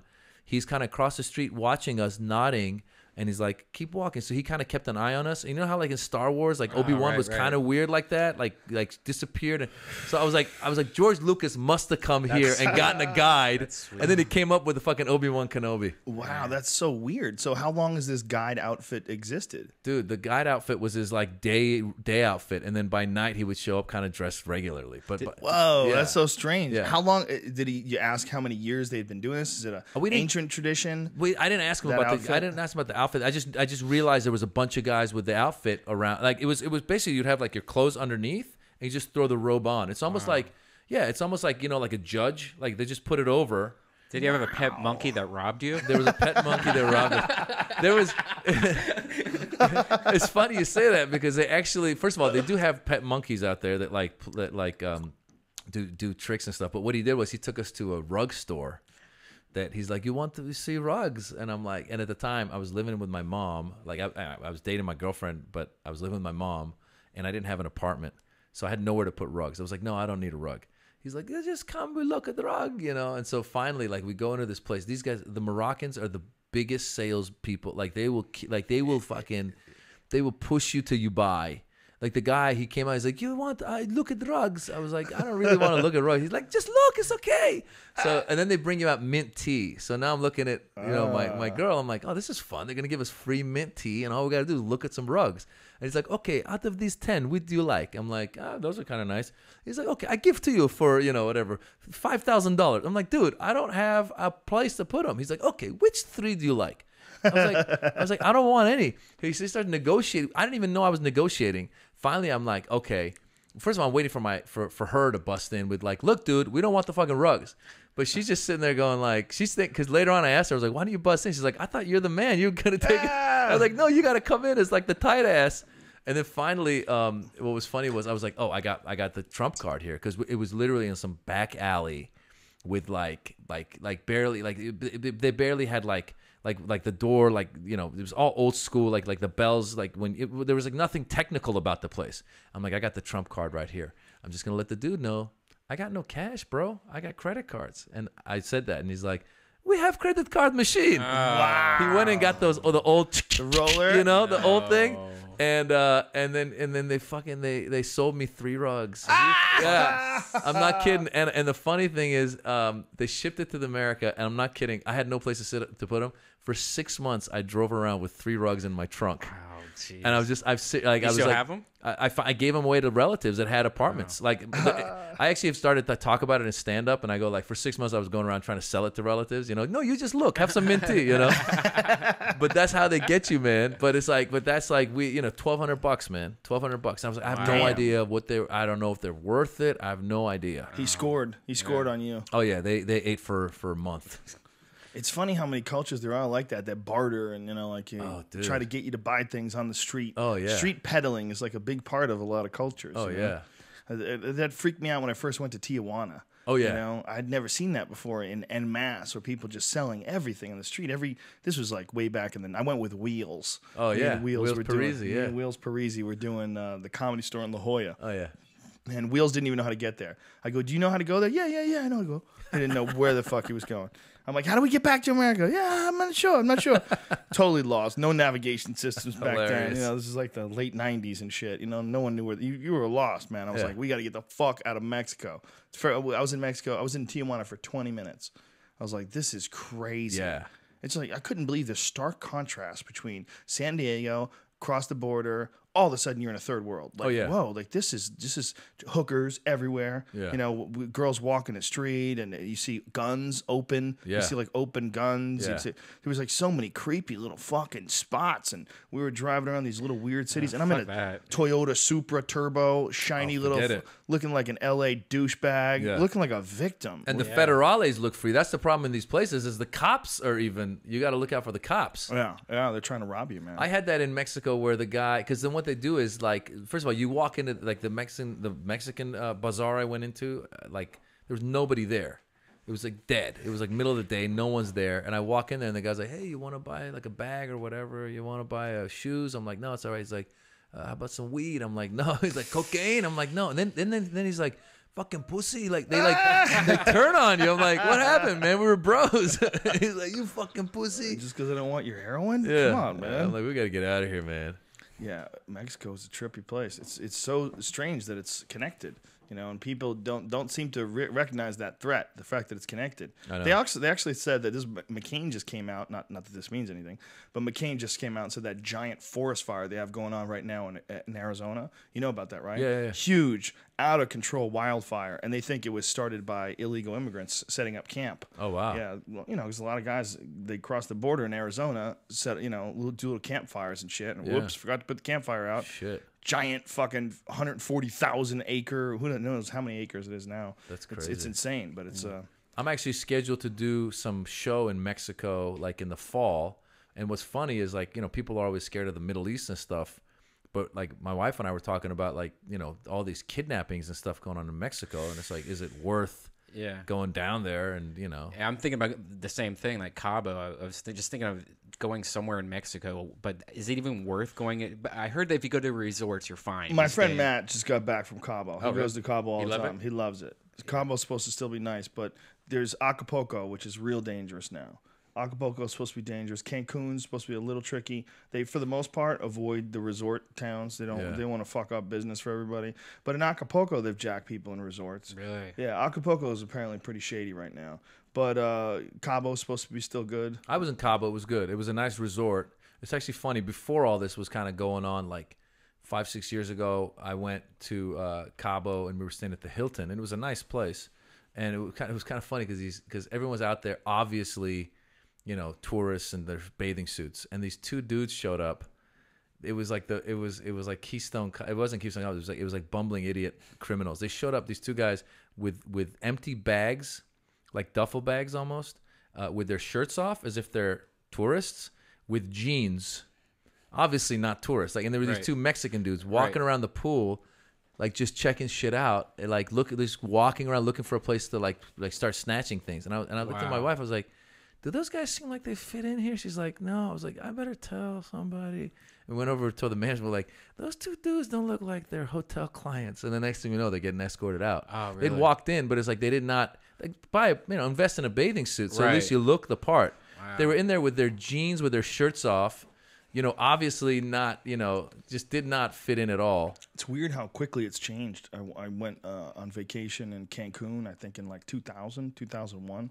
And I wouldn't even think about going there now. Yeah. It's too bad too. crazy. There's so many spots I want to see. I want to see all sorts of the Mayan ruins. Yeah. There's so many Tulum, and I've been to Chichen Itza, and there's ones outside of Mexico City. I would love to see them. I mean, they're incredible. Well, I guess there's that exhibit in Cabo, that underwater art exhibit. Have you seen it? Where it's just a bunch of statues underneath the water, and you can go down there, I think, and scuba dive or do something like that, where there's just this huge art piece underneath the ocean. Oh, recently someone's put there. Yeah. I haven't seen that. And I guess if you're a good artist, they will let you add your own work to it. Like if you're a Really? good artist, so it's kind of cool. So all these really good artists have been adding things to it, and I guess it's just amazing. That's badass. Wow. And the only way you can get to it is by scuba diving. I think so. I'm not sure. I'm not sure about that part, but that's what I kind of gathered. That's in Maybe it's a Cabo? boat. Yeah. Oh, that's cool. Yeah. They've got to right that country, man. They got to figure it out. They did with Colombia. They straightened Colombia out. Colombia, apparently, you can travel there now. And it used to be,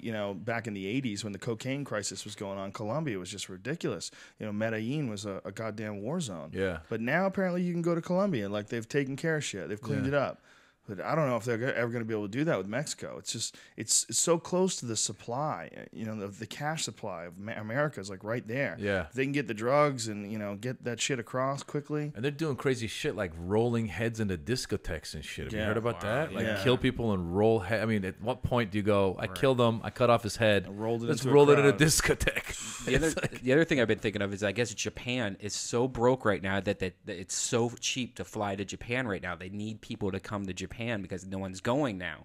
And so I heard that there's like flights for like ridiculous amounts of money from LA, like $300 or something like that, just to go to Japan. Wow. And I'm like, now, would you go to Tokyo? Would you do that? Or do you know anything about it? I would have to read up on what the levels are as far as radiation goes. But the problem with Japan and the radiation is that I don't think they've been entirely honest about it. Yeah. I don't think they've been honest about the leak. They're finding out that all three of them are melt-throughs. They're finding out all sorts of things where it turns out that the actual damage done by these nuclear disasters is far, far greater than what they had initially forecasted. Mm-hmm. So who knows how far the spread of the radiation goes? I would have to hear about that. Yeah. It would be a fucking shame to go there for a $300 ticket and just get fucking nuked. Anything for a bargain. Get bigger balls. I would love to go to Japan, though, man. I've always wanted to go. I was always hoping that we'd do a UFC in Japan. It's such an amazing piece of history. That one part of the world is so unique. Their innovations as far as martial arts go and swordsmanship and literature and, that's where the Book of Five Rings came from. The Book of Five Rings is one of my, guidebooks for life, that Miyamoto Musashi book. Uh-huh. And that's, all that samurai way, all that shit came from Japan. It's an amazing culture. It does seem like a pretty crazy, and it feels like after, I don't know how they were before World War II, but it feels like after World War II, they became more capitalistic than we are even. Mm-hmm. Like if you see any footage I've seen ever, it's like the neon lights and just the amount of the Japanese and the products they love, and it's just. I don't think they're as materialistic as us, though. I don't think they purchase things and own things. I don't think there's a lot of emphasis in their culture of owning things. Okay. I think they spend all their money going out to eat and spend all their money drinking and spend makeup and you notice that a lot lot of them all have eyelashes, fake eyelashes, and they spend so much money. The women, the women spend. Imagine if men started rocking fake eyelashes. Hey. Well, have you first seen? Guy to do it, but they kind of do. They spend a lot more money on how they look. Like I saw the other Americans? day. What? Than Americans? Well, I saw at the Saddle Ranch. I saw a group of no, seven. This is research. Seven kids. And for sure they were from Asian. Japan. Well, whatever. I don't know that, China, same shit. They all had their hair done with the brown and the blonde streaks in it, and they all had their jeans that probably cost them $300. They do. I've always said the Japanese seem to be the most European of Asians. Yeah, they're very much into like you said. It's kind of a different. It seems like a different look. They are a little hipper in their way. You know what I'm saying? Yeah, topic mixed with hairstylists. It's interesting how many Japanese people are into American culture and how much they follow it and are really, really, enamored by Elvis and Michael Jackson was was a Superman for them. Yeah, it was crazy. Yeah, it's a fascinating culture. When they had all these problems with the tsunamis and the earthquake and everything like that, and people would wait in line for food and water and rations. They were orderly as fuck, man. Yeah. Their culture is so polite. Somebody was telling me that. Somebody told me that they went to a bar or something in Japan and people were lined up, at the bar. as opposed to like the idea of just come at the bazaar mentality. Right. That's pretty crazy if you think about that. Yeah, they're much more disciplined and humble. Did you ever see Babel, the movie Babel? No. You never saw Babel? No, what is it? Oh, it's a great movie. Inarritu, the director. Did you ever see Amores Perros? You know what? No. With the dog fighting and all that? I bought on DVD and I put it down somewhere. I It's have to get in the mood to watch a movie with subtitles. the dude. He's a great director. I've seen a few of his movies. I think he also did 21 Grams. I might be mistaken, but I think you're right. Yeah, so he's got like the movies I've seen him do all have like 2 or 3 stories and they all kind of intertwine somehow. And this one, Babel, was amazing, and it had like 3 stories going on. One of them was it's Brad Pitt and not Naomi Watts, but I forget her name. Anyway, they go to Morocco, and they're visiting Morocco, and some shit goes down, and then there's another story of a Mexican family who's trying to get to a wedding, I think, across the border, and then they get into some trouble. And then there's a story of this Japanese girl. This is what I was talking about, the Japanese thing. It's so amazing. This girl, I think she should have won the Oscar for Best Supporting Actress that year. She plays a deaf girl who's like just depressed and living with her dad and this stuff. And she just, as an actor, like, I don't know how you play deaf, and I don't know how you do it that well. Like, it's the most amazing thing. And what was really cool about it was, so this girl's like a party girl, like having a good time with her friends, but she's depressed. And what was this intense scene where like they're out, they're partying. I think they do ecstasy or something, and they end up at a nightclub. And it's the coolest thing because suddenly it goes from her perspective. Imagine like from a deaf person's perspective, a nightclub. So like it's like like really loud, but she's not hearing the whole thing. It's just kind of like it's like muddled, and she's kind of looking around. And it's the most intense shit. I'm kind of getting goosebumps. You got to see it. What's it called again? It's called Babel, Babel. It has a great soundtrack too. Oh, really? And I've heard of it. And this girl killed it, and she ended up losing to Jennifer Hudson from Dreamgirls. Was that the movie? Yeah. And I saw some of that. I didn't see the whole thing in that, but I think that she won because it was like a popular, like she sang in that. I mean, I'm sure there was some good acting in it, but this girl just knocked it out. Like as an actor to sit there and watch somebody kill it like that, you're like, damn, you know. And it was all Japan, and it was pretty cool. It's a cool like kind of like a night in Japan kind of thing. Such an unusual culture, man. Yeah. It's a really crazy place. Yeah. They invented the suicide bombing too. They invented the kamikaze. Yeah. You know what they did? They got people on crystal meth.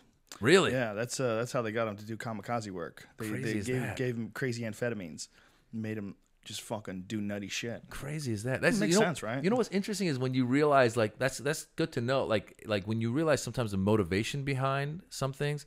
Like my dad, before he passed away, he used to tell me that a lot of the mullahs in Iran, they're like, a lot of people in Iran smoke opium. It's like smoking weed, but it's opium. Right. And he was saying that a lot of these mullahs actually smoke opium. And I ended up doing a bit about, stand up about how the reason these guys are talking shit to America is because they're high. And suddenly start making sense. Like even like Gaddafi, supposedly is just high on all kinds of meds.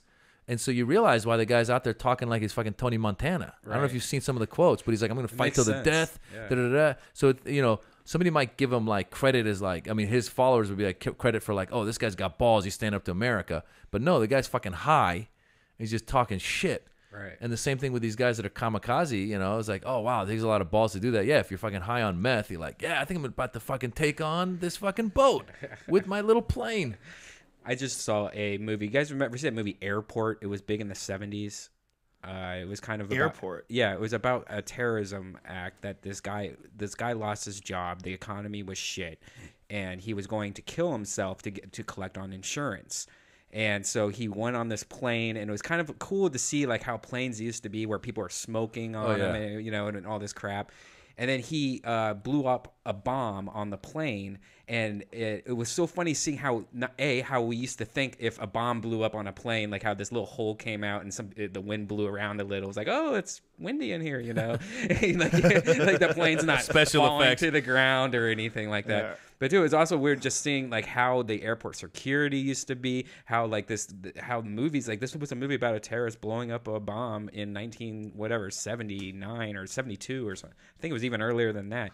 But they made 4 movies about it. I don't know if you guys ever seen it. So this was actually an actual thing that happened, and it was based on a true story. No. This was just like their take of terrorism back in the 70s, and like bombs and blowing up the planes. Well, there was some terror. Yeah, 1970 it was. There was some terrorism back then. You know, I mean, there had been that event that happened at the Olympics, the Munich Olympics. Yeah. What year was that? That was 72. That was the 72 Olympics. Yeah. We've had terrorism forever. Oh yeah. Yeah. Well, they say even like if you go back to like the whole Jewish Palestinian thing, like before Israel became a state, the Jews were doing terrorist acts to try and get, you know, to get more locks. Yeah, to get more locks. Yeah. No, but no. I mean, it always, you know, when an oppressed people are always doing the terrorist act, you know. Yeah. But the thing with what you're talking about, air travel and stuff. Even now when you travel, when you go to different parts of the world, it's amazing to see their take on terrorism and their take through like the airport. Like, what's it like? Well, I've just seen I've been to airports now, sometimes in the Middle East, where the dude's like straight up like he's talking on his phone as you're like the TSA guy is on an earpiece talking on a phone. Just like, yeah, go ahead. And I was joking. I was like, he's like, go ahead. You know, you can go because we're all terrorists. Like, that was my take, but jokingly. Wow. But like, I've had that. You know, I've had dudes like on the phone not paying attention. I saw one TSA dude literally like he was kind of he kind of like moved out of the way, and he was checking out chicks' asses as they would walk by. Like that's where his mind was. In Australia, you do in Australia, like I've done this, like again, like on domestic flights, you can take liquids on, and I don't know what the deal. Like I was about to throw the water away, and the guy's like, "No, bring it on, it's all right." And I'm like, "That's kind of weird, man." Yeah, some places they don't make you take your sneakers off either. Yeah, it's just weird. Different places, different takes on it. The whole thing's ridiculous. Or like, I'm sorry, I landed when my wife was studying in South Spain. She was studying Marbella, which is like known to be like a drug slash like. Mafia, all these like Russian mob, anyone who's doing some illegal shit goes to Marbella. And when I landed at the airport, like, you know how like usually there's like, customs, this and that. There's no, like, I was like, I could have like a bag filled with heroin right now. And they're like, come on in, man. So it's known for being like an illegal if you go down there zone. I'll tell you, I realized like I was walking on it's beautiful. I was walking on the little boardwalk and I saw this like, big, you know how some Russian dudes are just like, they're big. This guy was big. He had like the short shorts, no shirt on, like black socks all the way up to the knee, on a cell phone, just walking like with a gold chain. I'm like, that dude's Russian mob. Like, come on, man. That's like Tony Soprano going out for a walk, Russian mob's way scarier to me than the Italian mob. Oh, hell yeah. The Italian mob is so much ego and flashiness and like all the shit that John Gotti did. Everybody like thought of John Gotti as like, wow, this is like the ultimate gangster. No, that's the ultimate thing you're not supposed to do. Yeah. You're not supposed to like be on TV where everybody knows who the fuck you are. Yeah. You're not supposed to like be so blatant about it all, wearing fucking $15,000 suits and having people knocked off in front of steakhouses. Like, this is ridiculous. You guys are going to ruin the whole thing. And it did wind up ruining the whole thing. Yeah. Whereas the Russian mobsters, when was the last time a Russian mobster got clipped and was on TV? There's no Russian John Gottis. There are, but you're never going to fucking hear about them. Yeah. And the thing about the Russians, too, is like, I talk about this on stage, and it's total truth. It's like, if you watch, anytime like there's something going on, like I always say, like whenever there's a hostage situation, like these guys are so badass. The military shows up and they just kill everybody. They're like, yeah, we might save some hostages, but they'll probably die. Yeah. They're like, we're gonna kill the hostage takers, kill the hostage. We might kill each other. They're so badass, and that's why I'm serious. It's like the biggest mobsters in Russia. It's like Vladimir Putin is like he's the leader. Yeah. When he left as prime minister, he made the other guy. What's his name? His name just slipped my mind right now, but he brought the other guy in as the president, and then he just became prime minister. It's like when you pull shit like that, it's like, all right, this dude, it's gangster shit. It's gangster shit. Yeah, and he's a black belt in judo. Yeah, yeah. Medvedev. Yeah. And he's a black belt in judo, like a legit black belt. Still trains. Yeah, flips people through the fucking air. So he like lets everybody like Obama know, like, bitch, I'll kill you. And you see it in the eyes, like when you watch, like when I'm sorry, I saw the press conference. It was the contrast. If you can like YouTube it, maybe like there's after September 11th, there was a press conference with Bush and Putin. And like Bush was like with the speech, with us or against us, smoke them out of the hole, And Putin was just straight up like, what are you guys going to do? He's like, we're going to kill them.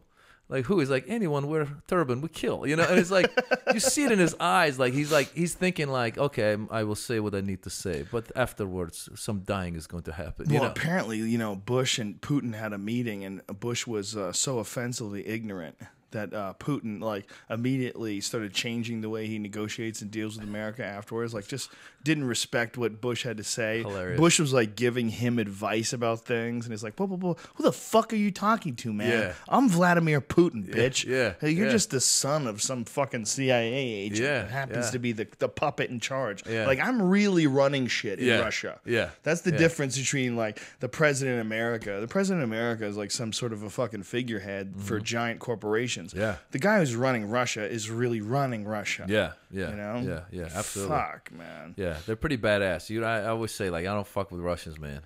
It's a tough world up there, Yeah, man. yeah. That fucking Starry-Oskal where Fedor Emelianenko, the former heavyweight pride champion, came from. Yeah. Whenever I watch documentaries on that guy and that life, you look at him up there in that mining town near Yeah. Siberia and Yeah. shit, freezing fucking cold. It's hours away from St. Petersburg, Russia by train. Yeah. What the fuck are you doing out Yeah, here, man? yeah. Some hardy ass people. Yeah, man, they don't fuck around. They have wolf problems up there. Oh, do they? Yeah, they're having giant packs of super wolves that are banding together for the first time and killing livestock because it's so fucking cold this winter.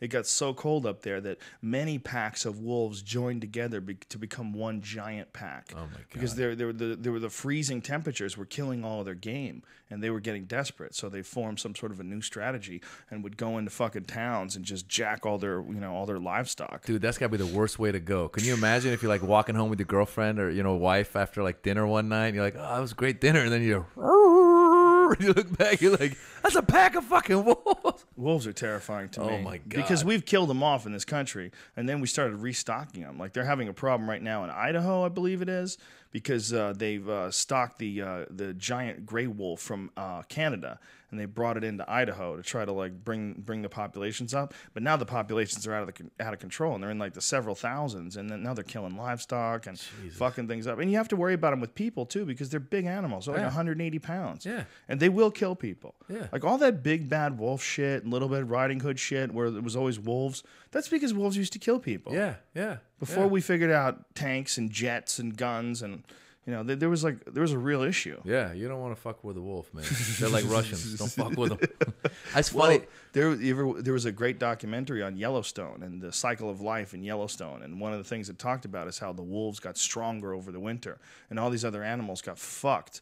All these other animals, they couldn't find their vegetation. They had digging through all the snow to get to their plants, and the wolves were just eating all these deer. So they would be well fed, and they would be stronger, and the livestock, the caribou, the deers, they would all slowly start to weaken, and they would all just get taken out by wolves. It was fascinating to watch, man. It's crazy. I two thoughts came to mind. One was I remember as a kid in Iran, in Tehran, I left when I was 6. And I remember my dad was like a manly man. He just and he was a self-made millionaire in Iran. So he was back then, he was the Godfather. The shit he would do for people, he was the Godfather. Straight up Don Corleone. Come to him, whatever you need done. And all his friends were wrestlers and shit, like tough dudes. A lot of wrestlers out of Iran. A lot of wrestlers, yeah. And then my dad was a big drinker because he was from the northern Iran. Tabriz was near the border of Russia, so vodka was like water. They would drink it all the time. So I just have this memory of my dad. We were coming home from a party. He was obviously drunk. He was driving us home, and there was a pack of wild dogs down the block from where we lived. And my dad was so crazy, manly. He pulled the car over and picked up a couple rocks and started chasing the pack of dogs. I'm drunk on vodka. Yeah, I'm coming in. I'm like, what the family fuck? in the car and he's throwing rocks at wild dogs. Yeah, and I'm sitting there as a kid going damn, my dad is badass, But you grow up, you're like, no, man, my dad was drunk. What the fuck? Well, Iranians are famous for their physical conditioning. There's a lot of techniques that they used from Iran that are still used today, physical conditioning in certain the shield cast and a couple fitness moves. And the wrestlers from Iran are known like internationally for being some of the toughest wrestlers in the world, especially when you consider that Iran is not a very large country, but consistently produces top 10 world-class wrestlers like every year. Yeah, definitely. Wrestling is one of our big sports there, and it's a huge thing. Like Iron Sheik, bitch. Iron Sheik, baby. Recognize. He was a legit wrestler at one point in time, you know? Yeah. There's wrestling and weightlifting too is another one. Like Iranians always compete. It's kind of weird. It's a manly country. Yeah, manly country, exactly. But it's funny. The other thought that came to mind with the wolves when you're talking about the wolves is having a kid. I'm sure you've seen it. It's like it's funny how these children's books and like, you know, obviously, you know, Big Bad Wolf, but like once in a while they'll be like, you know, there's such like the cute little wolf or the cute little like some animals that like, you know, the hippo. My son loves hippos. He was talking about like hippos are known for the most deaths in. But my son's like, hippo this, hippo sure. that. And like they're so cute. And how about polar bears that sell Coke? Oh yeah, exactly. Coca-Cola, and the polar bear. Yeah. Monsters. Yeah, it's crazy. Fucking evil cunts. Yeah. It's funny. Like you could do like a spoof, like a behind the scenes. You know how like some actors that are like so lovable end up being such assholes. You know exactly. You know exactly. You know? That's hilarious. Yeah. Okay. Like the star baseball player who tells a kid to go fuck himself and asks for an autograph. You're like, what the fuck, mister? Yeah. You're my hero. Yeah. He's fucking, you know, I love hippo. Trying to eat you. Yeah, fuck you. Fucking biting your car tires off. Hilarious. Yeah. There's a great picture online of this African guy running from a hippo. And it's a funny picture and a terrifying picture. It's funny because the guy made it. He survived. He got away from the hippo. But it's fucking terrifying when you're watching it, man, because this guy is running in which is essentially a gigantic wild pig.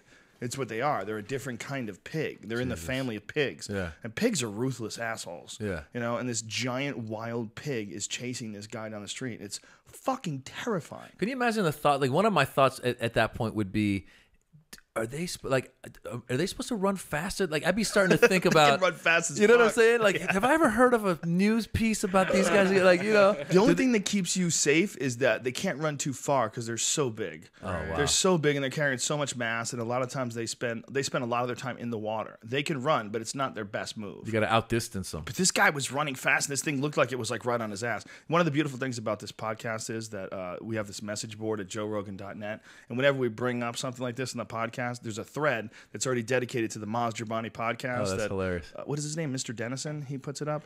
I should give the guy credit because he puts it up. Yes, Mr. Dennison. Cool motherfucker. He's always doing this. But I know somewhere on this thread, someone's going to put that picture of that hippo chasing that guy. Oh, yeah. It's a beautiful thing. Yeah. The internet's a beautiful thing in that respect. Yeah. You know, you said that picture that, and talking about Africa stuff. Have you seen those pictures? I think might have been Mogadishu. Have you seen those pictures of of these guys when they were chasing dudes with machetes? Did you remember that shit? There was like something going on. I think it was Mogadishu years ago. The Hutsis. It might have been that. Yeah, it might have been that. Yeah, that would be Rwanda then. Yeah, the Tutsis and the Hutus or whatever. Yeah, however you say it. Yeah, Hotel Rwanda. But it's crazy to see human beings chasing each other. The dude was like straight up chasing. They were chasing this one dude. They had machetes in their hands. And your first thought is like, holy shit. Second thought is, this cameraman is nuts. He's sitting there going like, taking pictures of this shit, you know? Yeah. And I'd be like, okay, I could tell the story. I'm not gonna fucking. And then the third is just that poor guy is like, they're gonna catch him and they're gonna fucking chop him to pieces. Yeah.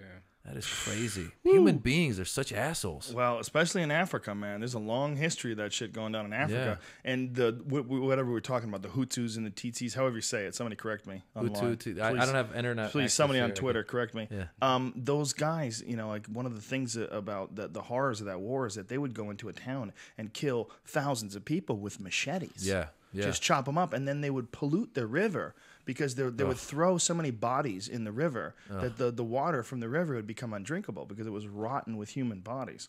Yeah, it's a terrifying place. Africa is so fucking wild. It's so fucking, to this day, in 2011, it's probably the wildest place on earth. But just war in general. Like they were talking about, they just caught one of these other Serbian leaders. Remember, there's Milosevic, and then there was another guy that they just caught. I forget his name. But they've got all these counts of human atrocities against him. He was a general, I guess, and he would go into a town, and they would capture the enemies, and then he would say something like, you know, hey, it's all good. We just wanted to capture the town. So all the men, you guys can come out and we'll let you go. And like the men would come out and they would they would get them out by like saying like, it's all good. And once they come out, like they would massacre the men and then like they would rape the women. I mean, it's just like, why do you got to do that? It's like, just, you know what I'm saying? And it's old school Genghis Khan type shit. Oh my God. People are just, The Hutus and the Tutsis. Tutsis and the Hutus. Great movie, Hotel Rwanda, by the way. Thank you, Create Culture. Yeah. And Perry 411. And Frederick Lambert. And Reed 3 Reed. Hey, can I say a shout out to my brother-in-law? He loves the show. Yeah. PD Monty. I don't know if he's listening right now or not. PD Monty, what's happening, brother? PD Monty. He loves listens? the show, man. He loves your show. I was in Vancouver, and we came out of this steak restaurant. I was with Bad Bobby and Savage Science from the Rogan board, and we stepped out of this steak restaurant, and as we stepped out, the guy goes, "Hey!" and he puts his hand on my shoulder, and then he pulls off his earbuds and shows me his iPod, and he's listening to the podcast. Oh, that's awesome. Oh, how cool is that? It was ridiculous. Yeah. I was like, wow, that is fucking nuts, man. That's a surreal moment, right? It was so surreal. It's like I heard Sting in an interview. He said he knew he was starting to make it when he was at some meeting in some office in the high rise. And I don't know if this is true or not, but he said he saw the guy outside clean the window. And the guy was like singing Roxanne or something. As he's sitting in the meeting, he was like, "Oh shit, I made it." Well, once Eddie Murphy sang that in that movie, oh my God, it just became. I didn't even know about that song until I saw that movie, and Eddie Murphy was singing it in the movie. And dude, as a kid, that might have been one of my favorite movie moments because I went into that movie being a huge Eddie Murphy fan. How could you not be? And then when they introduce him like that, you're like, he basically lived up to everything you expected. And then that movie just got better. I watch that movie now. Like, you know, when he goes into the bar, you know, you best have yourself a black Russian. Yeah. You know, like there's a new sheriff in town. His name is Reggie Hammond. Oh, my God. It's so great, man. Yeah, dude, he was the best. No one was a better comedic actor in a movie than Eddie Murphy, in my opinion. Yeah. 48 Hours with God. him and Nick Nolte. Oh, yeah. He just took over, and it was the right amount of vulnerable, the right amount of badass and cocky, and the right amount of self-deprecating. And he was like 22 at that point. Ridiculous. It's ridiculous. And a killer stand-up, too. Oh, my God. Oh, my God. It's almost a shame that he had all this problems with trannies and what have you, where he doesn't want to go on stage anymore. He doesn't want people heckling. Yeah. Because, god damn, at one point in time, if you go back and listen to his shit when he was like 19, he was a brilliant comedian at like 19 years old. Yeah, man. he was very funny. Actually, I rented some like old videos, and there was a national competition, and they showed the top 5 winners, and he was 5th place, and everyone ahead of him. They're not allowed anymore. They're gone. Well, he doesn't even do comedy anymore. That's the weird crazy. thing. His brother does, you know? It's like Charlie's out there carrying on the family name. It's funny because when people ask me about how I got into comedy, I was in college and I thought about doing it a few times, and I was always intimidated because I'd done acting as like in plays, but I was intimidated to get in front of an audience and talk about like my point of view. It was like, you know, so I was in college and I saw these 2 guys and they were just horrible. It was a comedy competition, and so I told myself, the next time there's a competition, I'm just going to do it.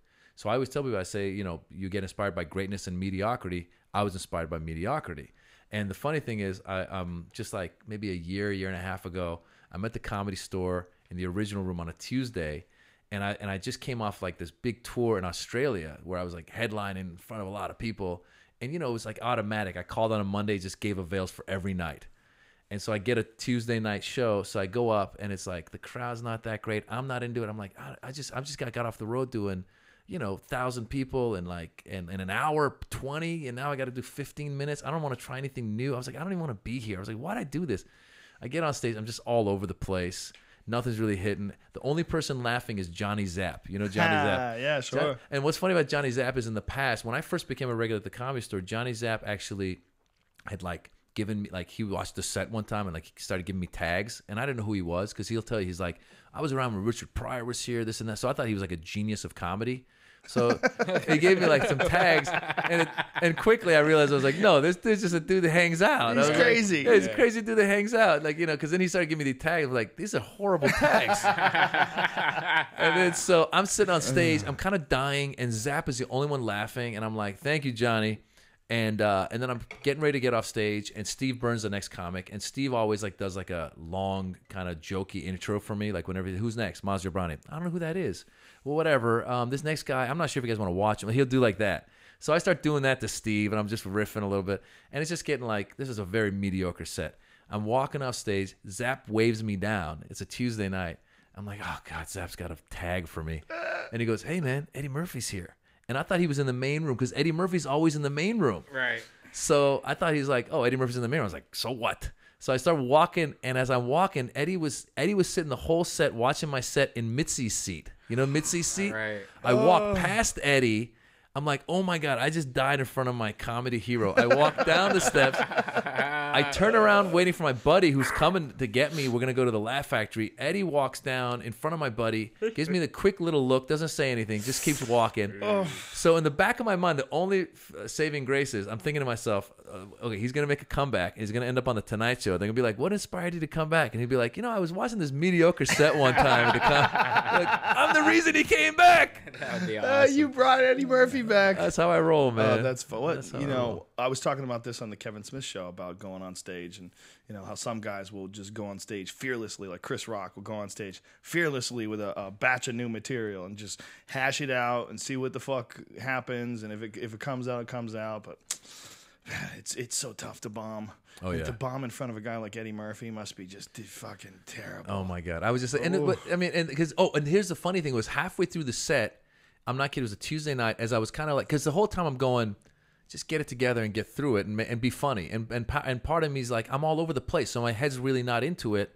And I'm not even like, because sometimes I'll go up there and just go, I'm going to riff for 5 minutes for new material. I just wasn't, you know, you're up there, I'm like, why did I even put in? Right. So halfway through the set, I'm like, dude, get your shit together and make it a good set because somebody might be in the audience. And I swear to God, the past 12 years I've been there, I have never had that thought. And I thought to myself, and then the other voice, the Comedy Store voice came in my head. I was like, who the fuck's going to be in this? Like, you know, and who cares? Like, the whole point of the Comedy Store is to go with who cares? Like, you know. Yeah, exactly. And so it was one of those, like, who cares? Who in this audience that has any kind of influence? An agent or something? It's fucking Eddie Murphy. Like, People so don't realize when you talk about the Comedy Store, you know, that's like one of, like, I used to say when I lived in Boston that was Mecca. Yeah. I would hear about like Kinnison and Richard Pryor, and there was the Comedy Store in Hollywood. Yeah. But then you actually get there and you realize, oh, this is an insane asylum. Oh, yeah. And no one's watching it. Yeah. No one's paying any attention. And that fucking mic is just turned on at one point in the night. And then there's no host even. No. The comedians tag team. There's no club in town that does that, by the way. Yeah. Where all the comedians just bring each other up. No, there's a fucking host, like a professional show. Yeah. And the guy will go up and he'll bring people up and he'll do a little time in between and he'll give you your intro and get it straight. Yeah. No, there's no fucking get your intro straight at the store. Yeah. You know? No, not at all. I'll be honest, because that's where I actually grew as a Like I'd done 1 year of comedy, then I became a regular Comedy Store, and it was great because there was no pressure. It was like I got used to shit crowds. That was what was weird when I started performing at the Laugh Factory and there was real crowds. And I was like, oh my God. People are so nice at the Improv. What the fuck? Yeah, it's so weird. And it's weird seeing guys who started in town and started at one of the clubs with audiences. I actually saw a couple comics one time. I saw this at the Laugh Factory. One comic go like, oh, I'm not going after so-and-so. And I was like, oh, that's an option? I didn't realize that's an option. At the store, I mean, how many times did Mitzi shove you on after some killer? Dude. Some Martin Lawrence type character. Someone would go up and destroy. And Oh my here you go, Maz. And also what happened, like, the weirdest one I had was one time it was one of these thin nights, not much of an audience. Dice does a stop in. He's going to do like an hour. And the crowd is a thin crowd, but it's his crowd. They start loving him. And I'm trying to like work on, it was like kind of towards like the Iraq War, and I'm trying to work on some like anti-war shit, political shit, and he's doing like you know fuck ass and fuck this and That fucking ass. yeah, and he's doing it, and they're loving him. And then it was weird. He does one joke, and somehow there was feedback on the mic, and he just looks at the mic for a second, then he looks at the audience, he drops the mic, and he walks off. And the piano player's not there. There's no one there. No one, like you said, no one is running the asylum. Yeah. And nobody even said like who's next. It's just dead, and the audience is kind of like that's weird, and no one's there. So I'm like, I'm next. I gotta go up. So I had to go up on stage and be like, awesome. No hey, intro. how you guys doing? I'm Maz Jobrani. Nobody knew who the fuck I was, and that just makes you tough. You Fuck learn, yeah. you know what I'm saying? My hardest sets were falling dice. Yeah. I had a bunch of hard sets falling dice. Fallen Dice, fallen Martin Lawrence, fallen Menstelia, Yeah. I followed Richard Pryor when Richard Pryor was shit. still doing stand-up. Shit. Yeah, those were weird times. But Mitzi was always real smart about that. If she thought you were any good, she wasn't going to give you an easy spot. Yeah. If she thought you were decent and you had a spark in you, she would throw you on in the worst position possible. Yeah. What is it? A black show? Yeah, put them on after Martin Lawrence. Oh yeah. Oh yeah. And she would think it's funny knowing that you get. But I think that would be fun. I think that would be like the best challenges of just being able to try that. It is. It is. After it's over. Yeah. Well, here's the thing. Sometimes it works well if you go in there with like I'm fucked mentality. Yeah. If you ride the wave though. It's great. Like one time they were doing something in the main room. It was the Black Film Festival. And they had a comedy show, and it was supposed to be headlined by Eddie Griffin. So people had actually come expecting Eddie. And Eddie walked in and saw that they'd sold tickets, and he's like, "I'm not getting paid," or some shit. He got upset about something. He's like, "I'm not going up."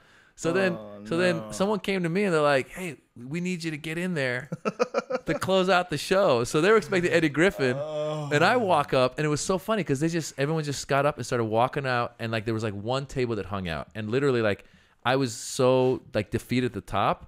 That I was like, oh, thanks for hanging out. I said, I feel like I'm the rolling credits at the end of the film. I said, that's what it feels like. I go, and I'm for the film festival. And people were just leaving, and that one table was with me because it was all self-deprecating material because it was like, what am I doing here?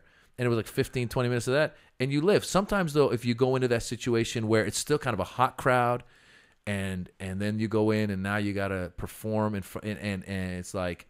They get, they're not laughing, and then you try some crowd work, and it's not working.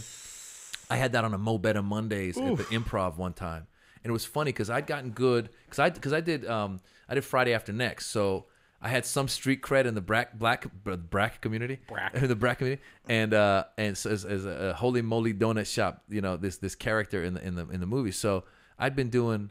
I did Chocolate Sundays, I did the Comedy Store one, and then I overheard a few people talking about how Mo Better Mondays was one of the toughest black rooms. I was like, how tough could it be? And I'm getting ready to go on, and this one other comic was like, hey, man, you got your shit together? And Tripoli was there, too. He's like, listen, bro, just hang in there, da-da-da-da-da. And I went up there, and I ate so much shit, because it was this, like, it was a crowd, because you go in there, it was early in the show, and you expect it to be a good crowd. And it's one of those things where you get like a couple of laughs and like you hear the pin drop kind of thing. And then you try another joke and it's not working. Then you try some crowd work and it's not working. And then you start going against your own instincts. So your instinct's like, okay, attack the chick wearing the pink, whatever, the pink fucking antennas for whatever, or, attack the dude in the purple leather suit. It's just funny. Right. But then you're like, no, they're going to kick your ass.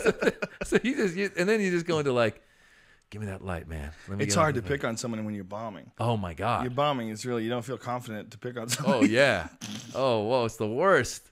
Bombing in a black crowd is really hard too, because it's very hard to pull yourself out. Oh yeah. Once it goes down, white crowds will give you some room. Yeah. But black crowds are like, next. Yeah. Oh Louis yeah. C.K. has a great story about bombing on Mo Better Mondays.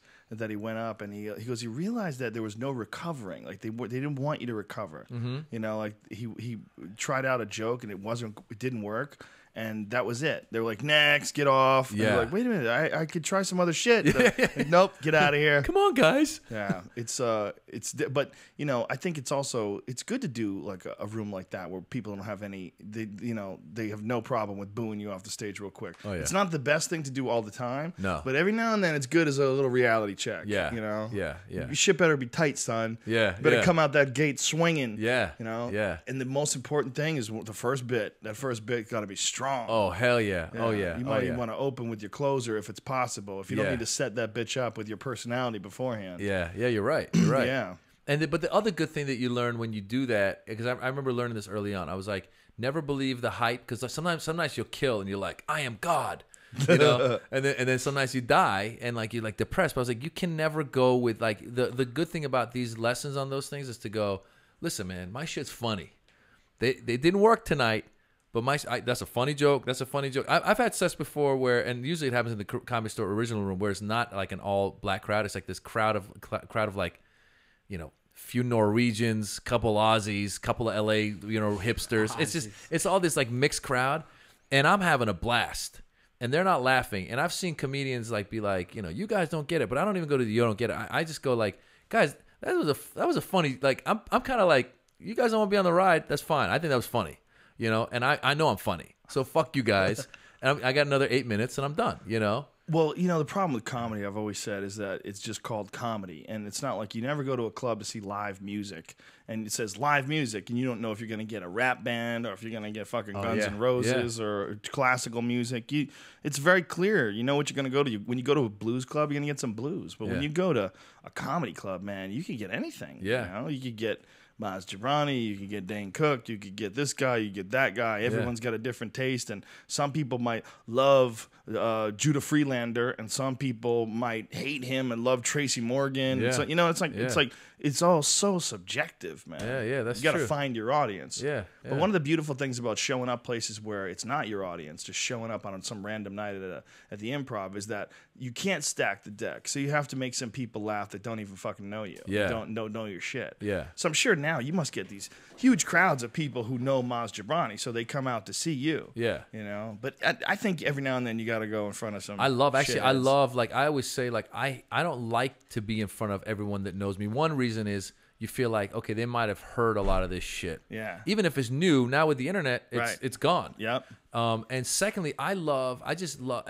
like for example, one thing that happens with my audience is like what happened was when we first did the Axis of Evil comedy tour, came out on Comedy Central, and a lot of young like Middle Easterners started following us.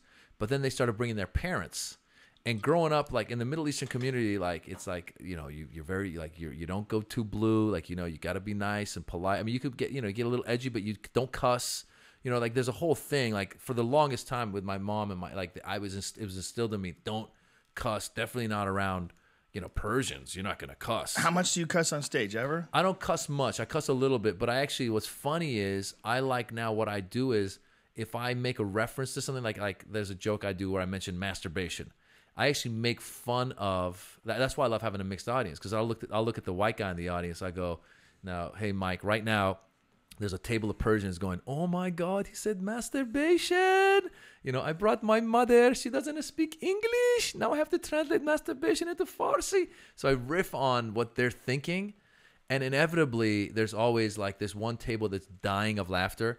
And I've had people come up after the show and be like, dude, I was here with my mom when you were saying that shit. It was totally true. And the mother's totally cool with it. I had this recently at the Tampa Improv. I was doing it, and there was literally this old, very like distinguished, sweet older lady that was the mother of this other lady. So the other lady was like my mom's age. The mother was like a grandmother's age.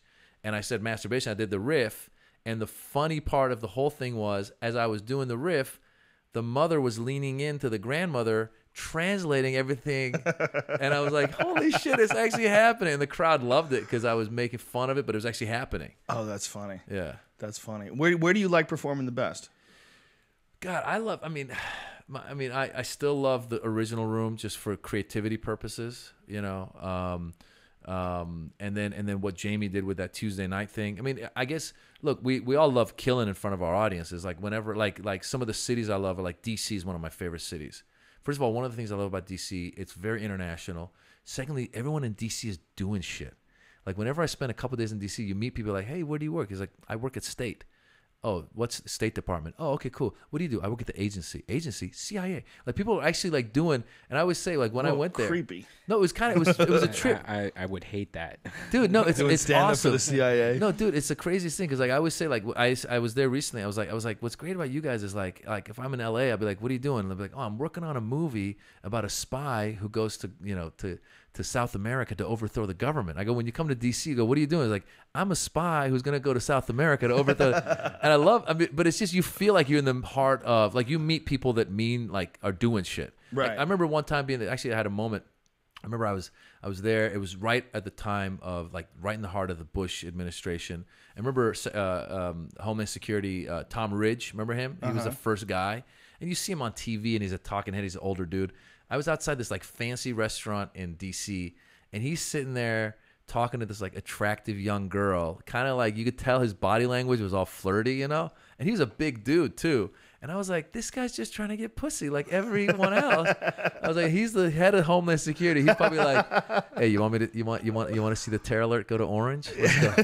Come here, baby. You want to see the red button? Yeah, like True Blood. That's hilarious. But you see those kinds of guys when you're out there, like as opposed to LA, as opposed to like anywhere. I mean, you don't see that, like, you know. Do you need to live out here still? Because you're doing most of your work is on the road, right? Yeah, most of my work's on the road. I mean, listen, LA. I love LA in that my family's here. A lot of my friends are here, and weather-wise, you know how it is. When you travel around the world, you come back. Like, I was in Norway, and it's like negative. You land at like -3 with wind chill. It's like wind chill factor. It's -15, or even Chicago. Yeah, which is a great city. But in December, it's a motherfucker. I'm like, what is wrong with you people? You know. And the beauty of LA, I always say the great thing about LA is it's so close to so many great places. I grew up in the Bay Area, so I love going up to the Bay. You go to Santa Barbara, you go to Vegas, you go to San Diego. Everything's close by. Yeah, LA is an amazing city. It's just overpopulated. Oh yeah. If we didn't live in LA though, it'd probably be so much more enticing. I always say that, like when I'm driving around. God, if I didn't live here, I'd probably appreciate this more. Yeah. I'd probably be like, wow, what an incredible place. I should live in LA. Yeah. There's a great amount of shitheads in this city, but it's just because the numbers. The numbers are so high. But I mean, you know what? It's funny. Like whenever I go to New York, I love New York in terms of like it's like a playground for adults. Like you just jump in a cab, you go to the next restaurant, you go to the next club, you go to you go all night. I wouldn't want to live there. I wouldn't want to live. No, well, I'd always thought I wanted to live there, and then I did 2 projects out there where I was there for 4 months at a time. And it was like I got an apartment at the corner of Houston and 6th, which is like the heart of the village. I was like, this is the best place, dude. From 7 a.m. till 3 a.m. every day, it was like noise outside. It was just so like cars honking and construction. And I was like, New York, I think is good if you're in your 20s and you got your buddies and you're all making some money and you just want to run around. Like, I guess the ratio of women to men is like, I don't know, it's like 55 to 45 or something. Really? There's a lot more women than men. And there's a lot of models walk around New York. Same, son. How about that? Yes, son. If I had like Boku, Howard Stern type cash flow, I would be into living in New York, like in Manhattan, like with some sort of a apartment that overlooks like Central Park or something like that. Yeah. If you got like Madonna money, and you can get one of those crazy $20 million apartments. Yeah. Because I've seen some online. Some people put some up on my message board as well. And there was one that had like a corner building. It was a corner apartment with insane views of the city. Yeah. That's some of the most beautiful things. When you look at like a real cityscape and it's lit at night. Oh, yeah, it's beautiful. Fucking amazing. I just think that the numbers of people when you're in a place like Manhattan, all the influence they have over you, all the people around you all the time, I just don't think you can have real peace there. I don't think you can relax. Well, that's what's crazy is when I was living there on those stints, like I remember coming home one weekend and we have a house here, and I remember hearing a bird chirping outside. I was like, I have not heard a bird chirp except for your... The fuck was that? He brought up bird chirping. He's got the alarm, was your noise? the bird chirper that chirps different noises. No, but New York is great to visit and party and stuff. Yeah. But even it goes back to the weather. It's like I've had the craziest experiences in New York where I'm like, oh, it's a sunny day. I walk into a meeting, I walk out and it's pouring rain. I'm like, what the hell happened? And it's hot and humid. That's most of the world. Most of the world has to deal with weather. We don't have to deal with weather. We just have to deal with once a decade or two, the world moves. Yeah. Yeah. And shit falls down. Yeah. Yeah. They just sold the Father of the Bride house. I don't even remember the movie Father of the Bride, but there's this huge, really nice house. And who was in that movie? Steve Martin, and he was like the father of the bride, and Rick Moranis, I think, might have been in it or something like that. But I just saw that house on some website the other day for sale, and I was like, that would be the most ideal house in California because it was actually picked for the movie because of how wholesome and nice it looked.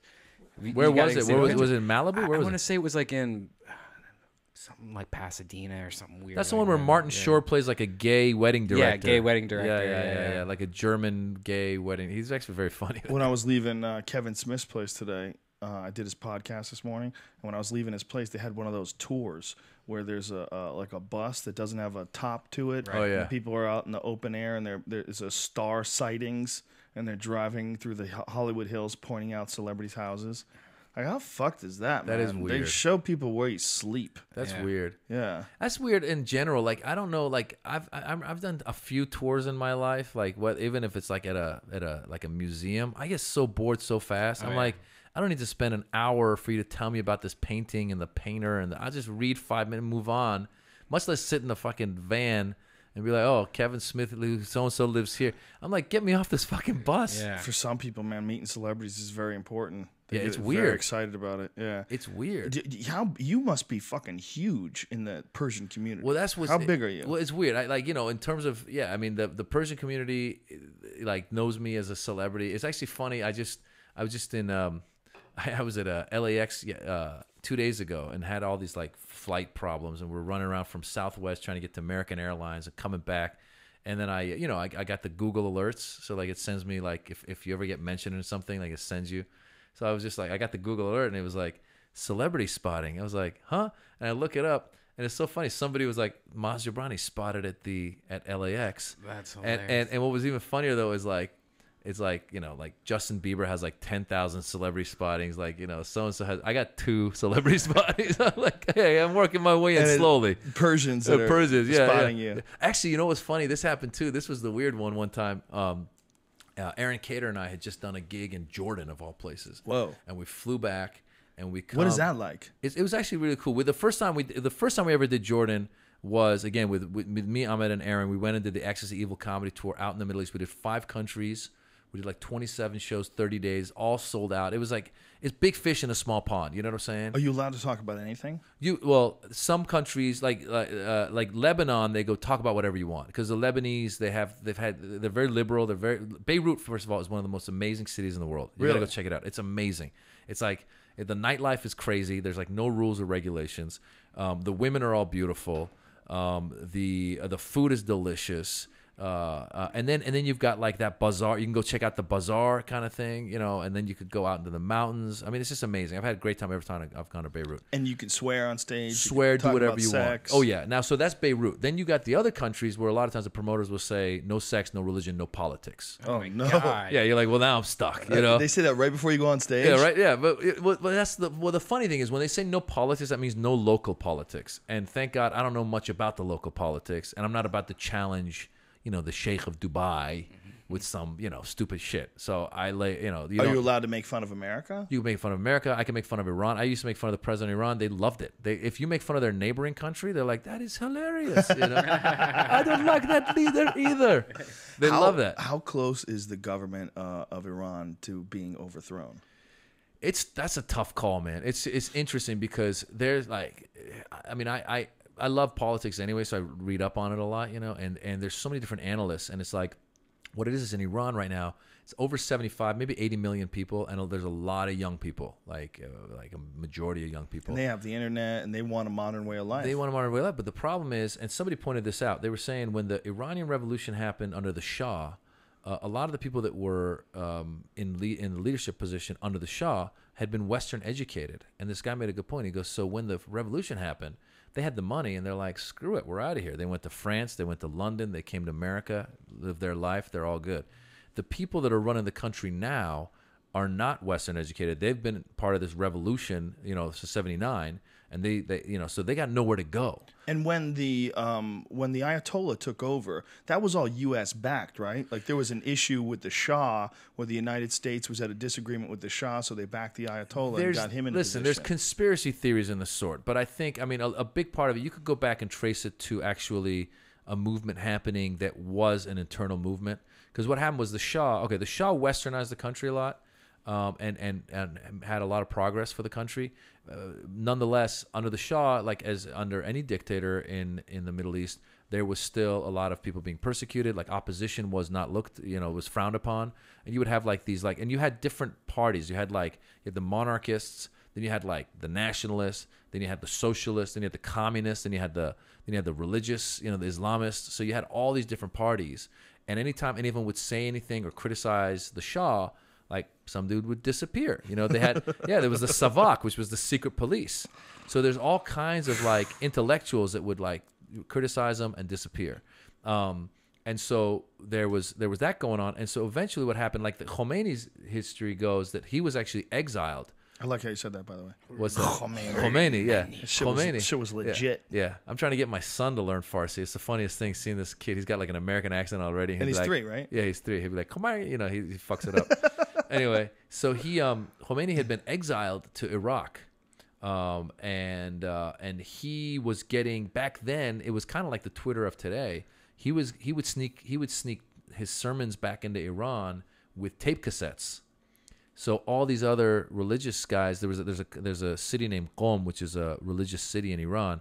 They were all getting like his sermons, and he was criticizing the Shah from outside of Iran. You can do that from outside, but you can't do it from inside. So he was doing it from outside. And basically what happened was there was all these different oppositions to the Shah, and discontent was growing and protests were growing. And so these guys all kind of banded together. And what they would do is, it was very similar to the protests that were happening during the Green Movement in 2009, where people would be out protesting, and then the government would shoot into the crowds and kill some people. And in the Muslim Shiite religion, like once someone's killed, like something like 7 days after, something that's like a mourning day. Like, so they all go out and they mourn. So these guys would be mourning, and the Shah's police would show up and shoot some more, and it just grew and grew and grew. So the protests were originally like, one faction, but then it became more factions, and then you got to a point where you had like lawyers and doctors protesting in the streets of Iran, like people that should be supporting the regime. And then you had the bazaris. They run the bazaar is like the economy. These guys shut down the economy. The oil company went on strike. So all this shit came together, and then it caused for the revolution to happen. And I have a friend of mine who was young back then. He said what was interesting. He goes, like, when the Shah left, he goes, for the first few days in Iran, it was total euphoria, because everyone was like, we got rid of America. We got rid of this influence. And he goes, but what was weird, though, was because for the protests, all these factions were working together. He goes, now, like, one guy would be like, hey, we did it, brother. And the other guy would be like, yeah, we did do it, comrade. He'd be like, wait a minute, brother, he's a Islamist. Comrade, I'm a communist. And then they would start turning on each other. And then the shit started turning, and then the Islamists took over, and now we're in the shit we're in. But all that stuff, by the way, and a lot of people have talked about this, a lot of this stuff did happen. Like in 1953, there was a democratically elected government. The guy was named Mossadegh. And the U.S., actually the CIA has written their story of how they did a coup d'etat of the democratically elected leader in Iran. They overthrew him and put the Shah in. And so, like, whenever any American, like, whenever we talk about wars and stuff, and they're like, we're just trying to bring democracy. I'm like, motherfucker, there was democracy, and we overthrew it. You got to read your history, It's a fascinating time that we live in when people talk about going to war with Iran, too. When they're talking about disarming them, if they continue with their nuclear program. Oh, yeah. It's strange times, Yeah, well, Israel is like, I mean, they say, like, if these guys, I mean, and the Israelis did that to the Iraqi, to one of the Iraqi facilities back in the day, where they infiltrated and they bombed it. Yeah. But I guess, have you ever listened to George Galloway speak? You know who he No. is? Who's that? He's this, I think he's like a I've British, heard his name. He's a British MP. You got to listen. The guy's he's actually very well educated, and he makes some good arguments, and it's almost like, it's funny how I've seen him get in debates with TV commentators, like on Sky TV. He just like he annihilates them. What's his name again? George Galloway. There was so he was talking about, I think it was him that was talking about, like, somebody came on, he was talking about this whole possibly doing strategic bombings, what's it called, surgical bombings, Right. And he was like, Iran is some of these cities are densely populated cities, and he's like, some of these facilities are in bunkers that are miles down underneath the ground. And he's like, how are you going to do strategic surgical bombing? You have to drop like a nuclear bomb on the thing to blow it up. So he's like, you're out of your mind. But you should check out George Galloway. He did a thing where it was around the time when Israel and the Lebanese were fighting, like, a few years ago. And this one girl, it was funny, from Sky News, like, they get like these pretty commentators. So she's like, here to defend the Lebanese, the Hezbollah's point of view, George Galloway. And the guy rips into her. He's like, first of all, he's got like he's like, your introduction of me was very biased from the da-da-da-da. Of course, I would expect it. Sky News, owned by Rupert Murdoch. He just cuts into her. And then he's like, secondly, you need to know your history. He's like, they've been fighting for da-da-da. And he just goes into it, and you see this like blonde girl, like, but could you answer the question? And Is he an Irish guy? I think he's Irish. Oh, okay. I have heard this guy before. The dude is like, Or when it comes to Scottish or arguing, something. he's a pretty bad motherfucker when it comes to arguing. Well, I'll check out some of his stuff on. I'm fascinated by the Middle East, especially right now because we're at such a strange time. You know, with the internet and they're using Facebook to to organize and basically overthrow government after government, and they keep toppling one after the other. And I'm curious as to what we're actually seeing. You know, the problem is it's funny because if you talk to a lot of Iranians, we always say, like, for example, like what happened in Egypt. It's like it was a positive step in the right direction, but the question is, talk to me 6 months from now, talk to me a year from now. Because will the people will the people that are alive today even benefit from it, or will it make their life shittier and then the next generation benefits?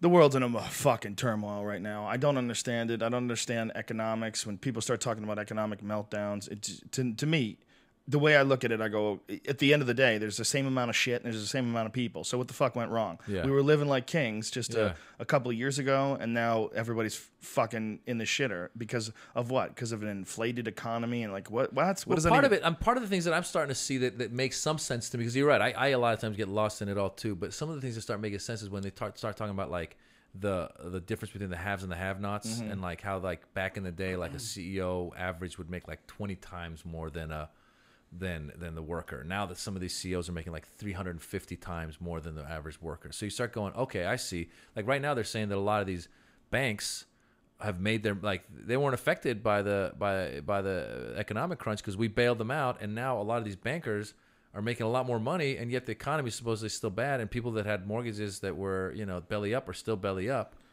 Money in and of itself is so strange to me. The idea that it's based on nothing but confidence now. It's not gold backed. Yeah.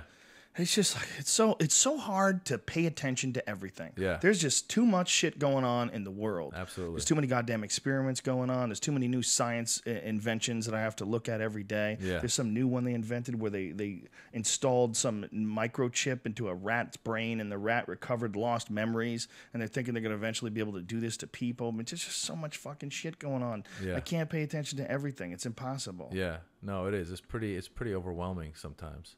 It's a crazy world we live in. And we got a Maz tweet Jobrani. in the middle of all that. You got a tweet. Got a tweet. You got a tweet. Dude, what is your Twitter page? It's at Maz Jobrani. At Maz Jobrani. Yeah, I just kind of got going on I it. got you here. Yeah. Okay, so please follow him. MazJobrani. Where are you at soon? But people can go to the website, or actually we're doing our own What's your website? podcast now. You can go to MazJobrani.com? MazJobrani.com, and people can go to minivanmen.com. And that's you, Al Madrigal, and Chris Spencer. Yeah. Sounds awesome. And where can people see you do stand-up in the future? Comedy Store, Laugh Factory, Improv. Just go to MazJobrani.com. You can find information. MazJobrani.com. I will be at the Carnegie Music Hall of Pittsburgh on this Saturday, the 25th, with Joey Coco Diaz. And then next Friday, the 1st of July, we're going to be at the Mandalay Bay Theater. That's a full Death Squad show. Ari Shafir, Joey Diaz, me, and Doug Benson's going to stop by and do a guest spot. And Brian's going to be there, and you can hug him. There's going to be a lot of people in town that weekend because also Sam's having a naughty show that weekend for 3 days Vegas? straight. Yeah, Is in it Vegas. really? That's this really cool strip club, and he's doing it, I think, Friday, Saturday, and Sunday with Jenna Hayes. Oh, okay, cool. Well, we'll help him promote that as well. And yeah, so we'll see you in Vegas, you dirty bitches. And so that's it. Pittsburgh on Saturday the 25th, and some tickets are still available, but they're going quick. Information is joerogan.net. You can find everything. And we'll be back tomorrow with Russell Peters. Yeah. And thank you very much for tuning in, and thank you very much to the Fleshlight. If you go to joerogan.net and click on the link for the Fleshlight, enter in the code name Rogan, you will save 15% off the #1 sex toy for men. You can shoot some loads into that if you like. Maz Jobrani, ladies and gentlemen. Thanks for having me, man. A That was pleasure fun. having you on, my brother. It was very good to catch up with you and see you again. And thank you, everybody, and we'll see you all tomorrow. Bye-bye.